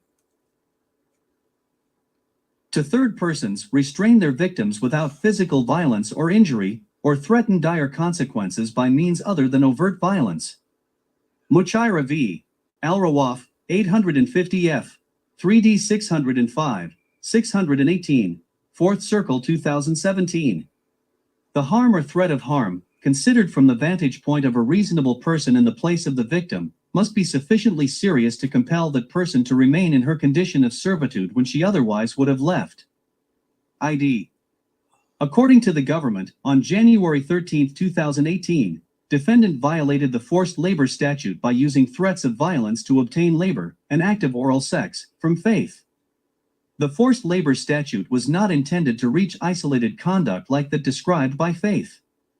Faith testified that she traveled to Los Angeles to see defendant, presumably to continue her romantic/sexual relationship with the defendant. She described an incident where she and Defendant were in a small room in the Los Angeles studio where he worked. According to Faith, there was a gun in the room that made Faith intimidated, but defendant never touched the gun, threatened her with it, or made any gestures that he intended to use it. Faith was simply uncomfortable by its presence. After an intense conversation during which Faith described defendant as being serious, but not threatening, defendant directed her to give him an oral sex and grabbed her neck before placing his penis inside her mouth. Without objection, Faith provided oral sex to defendant, although she testified that she did not want to. The forced labor statute was not enacted to remedy isolated occurrences like the one described by Faith. Indeed, it is not even clear from Faith's testimony that she gave any indication to defendant that she did not want to give him oral sex, although she claims she did not want to give him oral. The record fails to reflect a causal link between the isolated act of oral sex and any threat of physical violence, even if Faith felt intimidated by being in the same room where a gun was located. This event did not amount to forced labor. Furthermore, Faith. Case 154. Traveled to visit the defendant against, even after this alleged act of forced labor where she now... Give me a second, guys.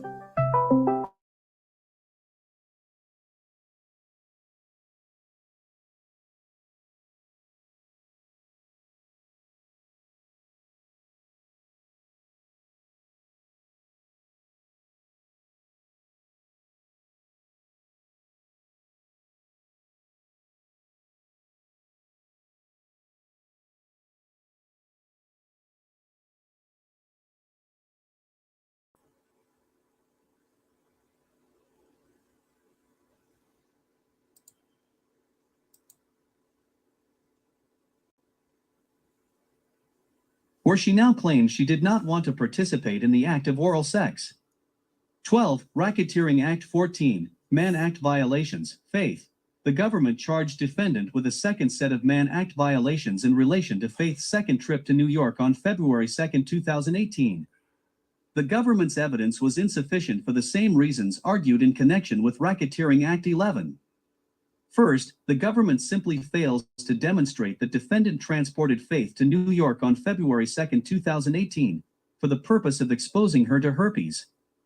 Second, the record is devoid of any testimony that defendant coerced or enticed Faith to come to New York for the purpose of exposing her to herpes. Faith and defendant's so-called relationship was conducted almost entirely over text. After meeting at defendant's concert in San Antonio, Faith met the defendant face-to-face no more than 5 times. Faith always returned to her home in Texas after her short excursions to visit with defendant. This was a grown woman who made decisions to travel with defendant, not out of fear, coercion, or any type of enticement, but because she wanted to. Faith herself refuses to identify as someone who was forced to do anything. On cross-examination, Faith admitted that she was not a victim and had made a choice to be with defendant. R. 2385 Q. In one of the podcasts we spoke about this morning, the paper route. On that show you said during that interview, I don't like the word victim because I don't feel like I'm a victim. I'm a young woman. And let's be clear, I made a choice to be involved with that person. Do I feel like everything he did was right? Hell no. But I had a choice. And that's why I walked away. I did not move in with him. I did not live with him. I did not take any money from him. There is a choice that you have to make. You said that? A. Correct. Case 1:55.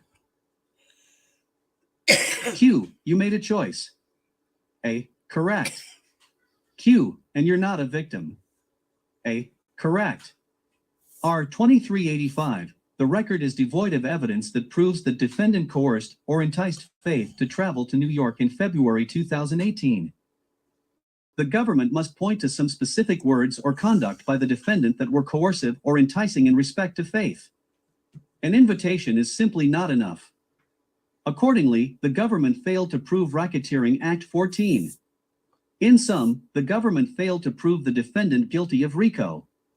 2. The government failed to prove counts 2 through 9 of the indictment. The government charged defendant with 4 freestanding Mann Act charges that mirror racketeering Acts 8 and 9, related to Jane.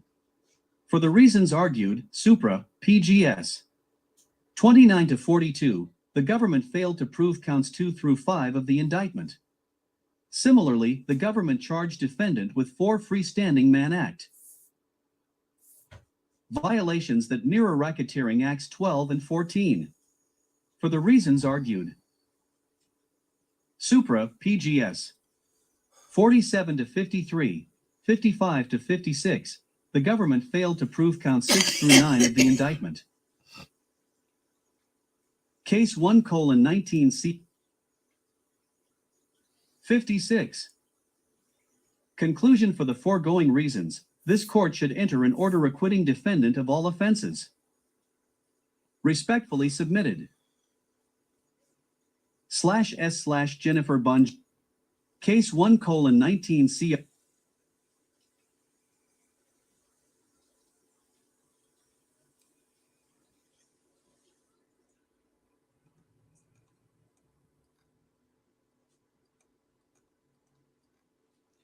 Oh boy. So that's what that was.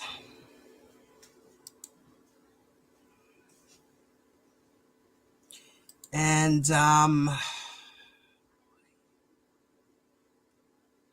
where did I hold on? No, I had it somewhere.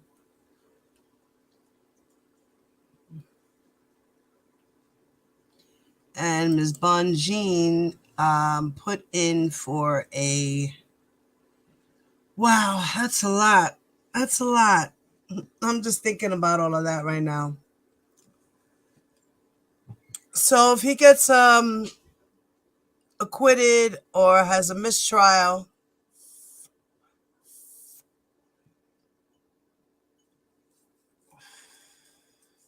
that's okay. We still got Chicago. How about that? How about that? You know, she cited a lot of stuff there that, you know, we don't know the law like that, but boy, oh boy, oh boy.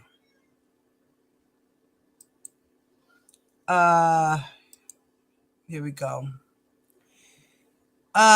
She had put in the letter here saying, Dear Judge Donnelly, undersigned counsel filed defendant's Rule 29 and Rule 33 motions today.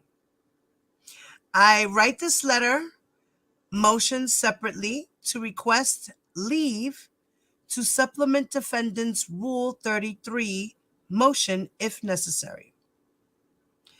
As this court is aware, the MDC suspended legal visits for almost 1 month due to COVID, which greatly interfered with counsel's ability to communicate with defendant.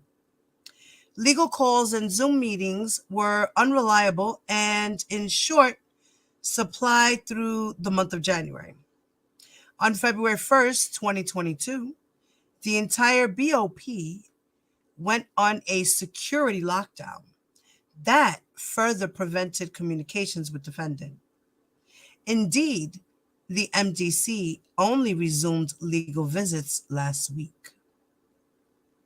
Undersigned counsel had her first legal visit with defendant in roughly a month on February 10th.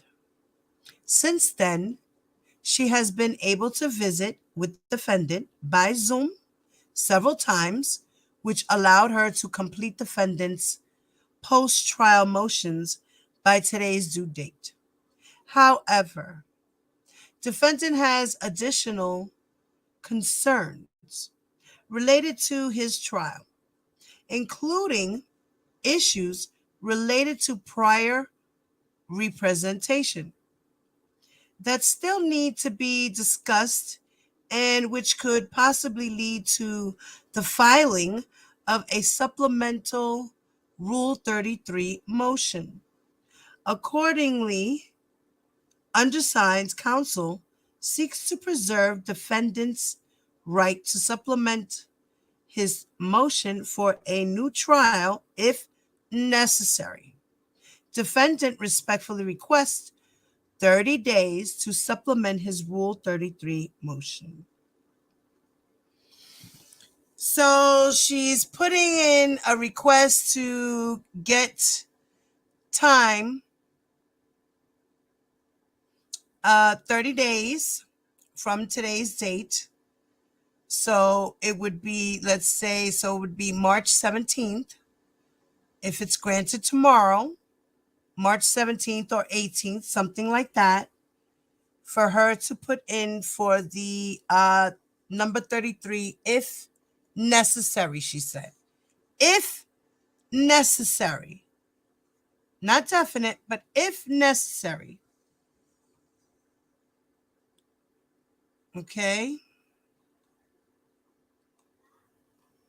So I guess why she's doing that is because if, say, for instance, the government puts in their response and then it's supposed to be the judge puts in her response after, or they could rebut a couple of times before the judge makes her decision, I believe it is. Within that time, let me see something. I think I had it up. I don't know if I kept it up. Did I? Right. So the government's response is due by March 10th of 2022. And the defendant's reply, if any, is due by March 24th of 2022. So they have till March 24th to go back and forth.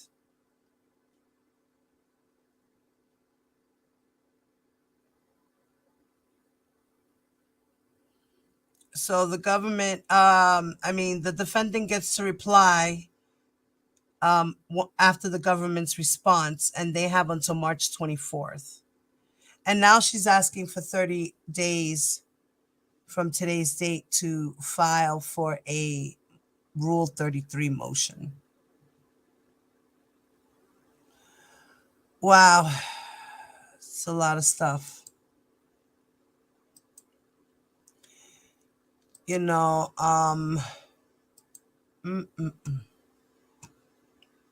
what do you guys think about all this?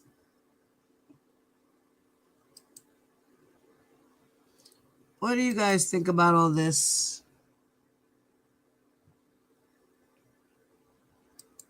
Does anybody have anything they want to say? I'm going to drop the link just to see if you have anything to say. If you don't, I'm going to end this live.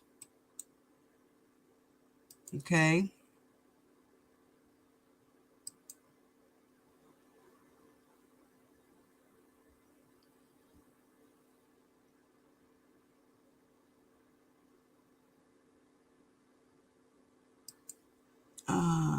Let's see. Okay. Does anybody want to come up? I just dropped the link. If anybody has something you want to say, you know, this is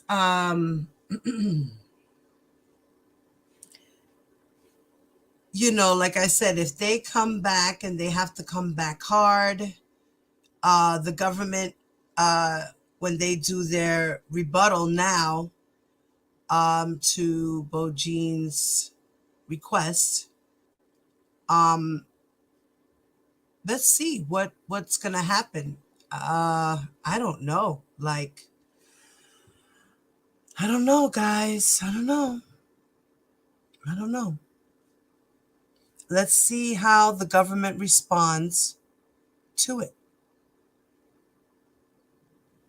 You know, let's see how they can counter her cites her citations, her laws, and the things that she put together. Let's see how they rebut her case laws, and that's a lot. They just like want the whole case thrown out, basically. Like, acquit him, get it out. He don't even need to have this. He shouldn't have been charged with racketeering. You didn't even prove anything of the racketeering, because he didn't have people committing the same acts of criminal sexual activity. You know what I mean? So since they weren't participating in that, and they didn't, R. Kelly didn't directly say, well, listen, your job is to make sure I get young girls, okay? And don't say anything. Shh. But just remember, you have to get me the girls, okay? It's not considered racketeering.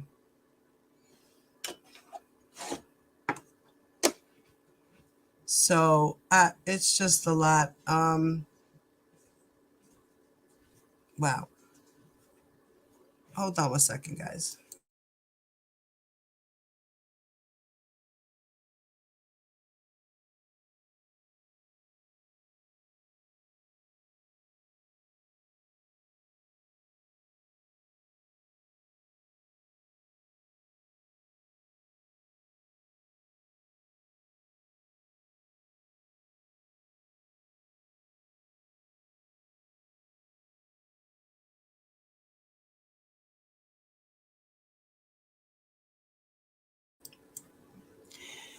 So it's a lot. Like I said, it's a lot, guys. We need to absorb this, take it in. We'll understand it. Like I said, I'm gonna come back with Miss Esquire. I'm gonna send her these files so that hopefully maybe Saturday, or like I said, maybe next week Wednesday, because she's a busy lady.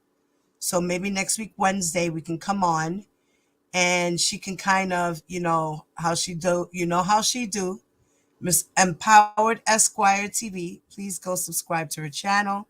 She's an awesome lawyer. She breaks things down. She talks about certain cases, celebrity cases. So yeah, go subscribe to her channel. Empowered Esquire TV. And I guess that's it. That's all, guys. So, like I said, if he does get acquitted of this, okay, let's not get down, right? He still has Chicago to go. Now, there is where all the little girls are, and the tapes, and discovery of transactions that went on with the family members and the girls that he settled with, things like that. His obstruction of justice charges over there. So we still have that one to go, and the parents, the mother, the Clary lady, Alice Clary.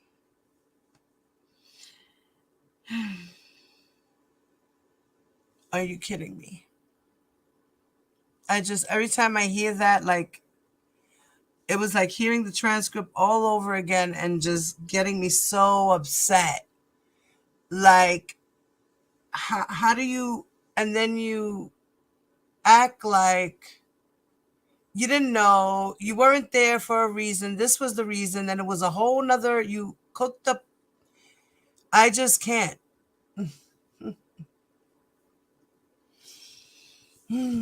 So that is just so, some of these parents, they just do anything to want their children to progress, especially in the entertainment world. You know, parents are willing to do anything for their children to make it. You know, it sounded like to me like she didn't even like, she didn't like, she said, I didn't really want to. I was forced to do it. I was forced to continue music. I didn't want to do it anymore. So when I thought about that in the transcript again, when I heard it again now, it just clicked to me that how that little girl, she said, I didn't want to do music anymore. They forced me to do it.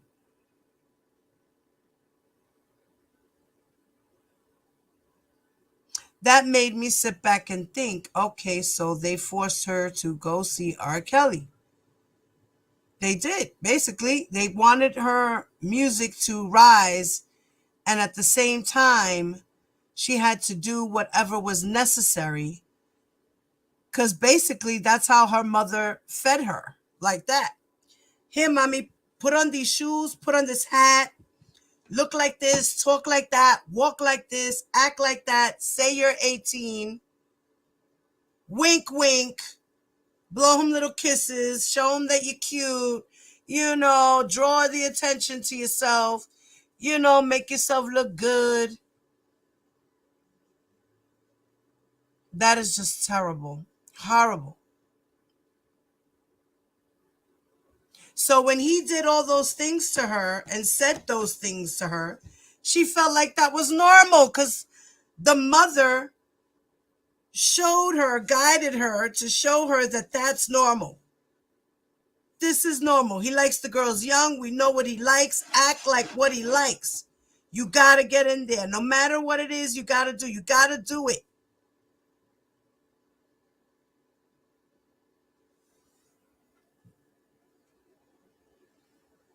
Like, that's crazy.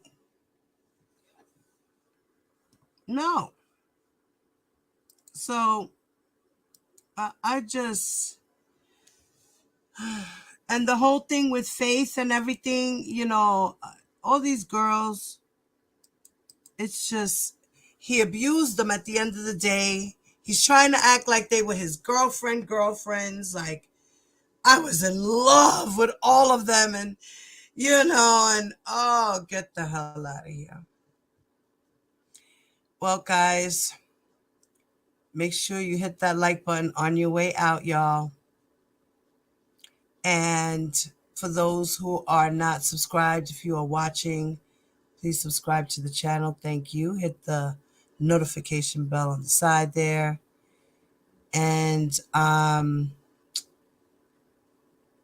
till next time, the response will be coming soon. The response will be coming soon.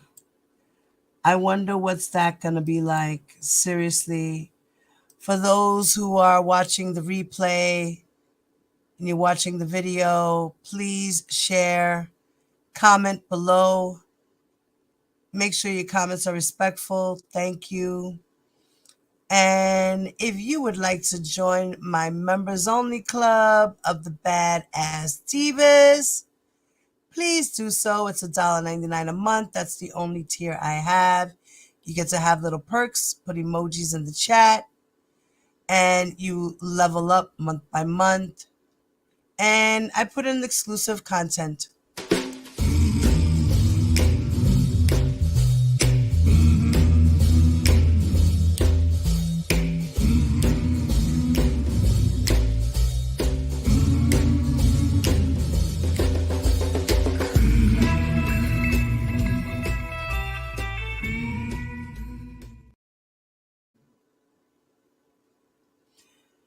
And I love you guys.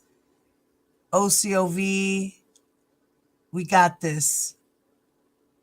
We are going to stand strong no matter what. Justice will prevail. God don't like ugly at the end. There's been a lot of ugly. It's playing out the way it's playing out. We need more warriors over here. We need more warriors. Share the video. Don't forget to hit the like button, guys. Peace. Ladies and gentlemen, lend me your ears and your eyes. Diva Divine Light, live from Brooklyn, New York. With no delaying for what you saying, yo. Silly with my 9 million with the dilly, yo. When I be on my guess I do my duty, yo. While up in the club, like we while in the studio. You don't wanna violate, nigga, really and truly, yo. My main thug nigga named Julio, he moody, yo. Like a nigga that'll slap me with the toolie, yo. Bitch nigga scared to death, act fruity, yo. Fuck that, look at shorty, she a little cutie, yo. The way you shake it, make me wanna get all in the booty, yo. With no delaying for what you saying, yo. Diva Divine Light. Really my party to me. That's what you got for me. Put more than hands with my eyes to see. Jump up, dollar in the place to be. If you really my party to me. That's what you got for me. Put more than hands with my eyes to see. Jump up, dollar in the place to be. If you. You're watching Diva, the Divine Light. A fun-loving, caring, passionate person who talks about sex, celebrity, and real-life issues, and even abuse.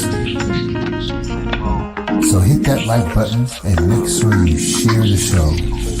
Really my party to me. That's what you got for me. Put more than hands with my eyes to see. Jump up, dollar in the place to be. If you really my party to me. That's what you got for me. Put more than hands with my eyes to see. Jump up, dollar in the place to be. If you really my party to me. That's what you got for me. Put more than hands with my eyes to see. Jump up, dollar in the place to be. If you really my party to me. That's what you got for me. Put more than hands with my eyes to see. Jump up, dollar in the place to be. If you. Here comes the pitch, and it comes in wide. On the go ball.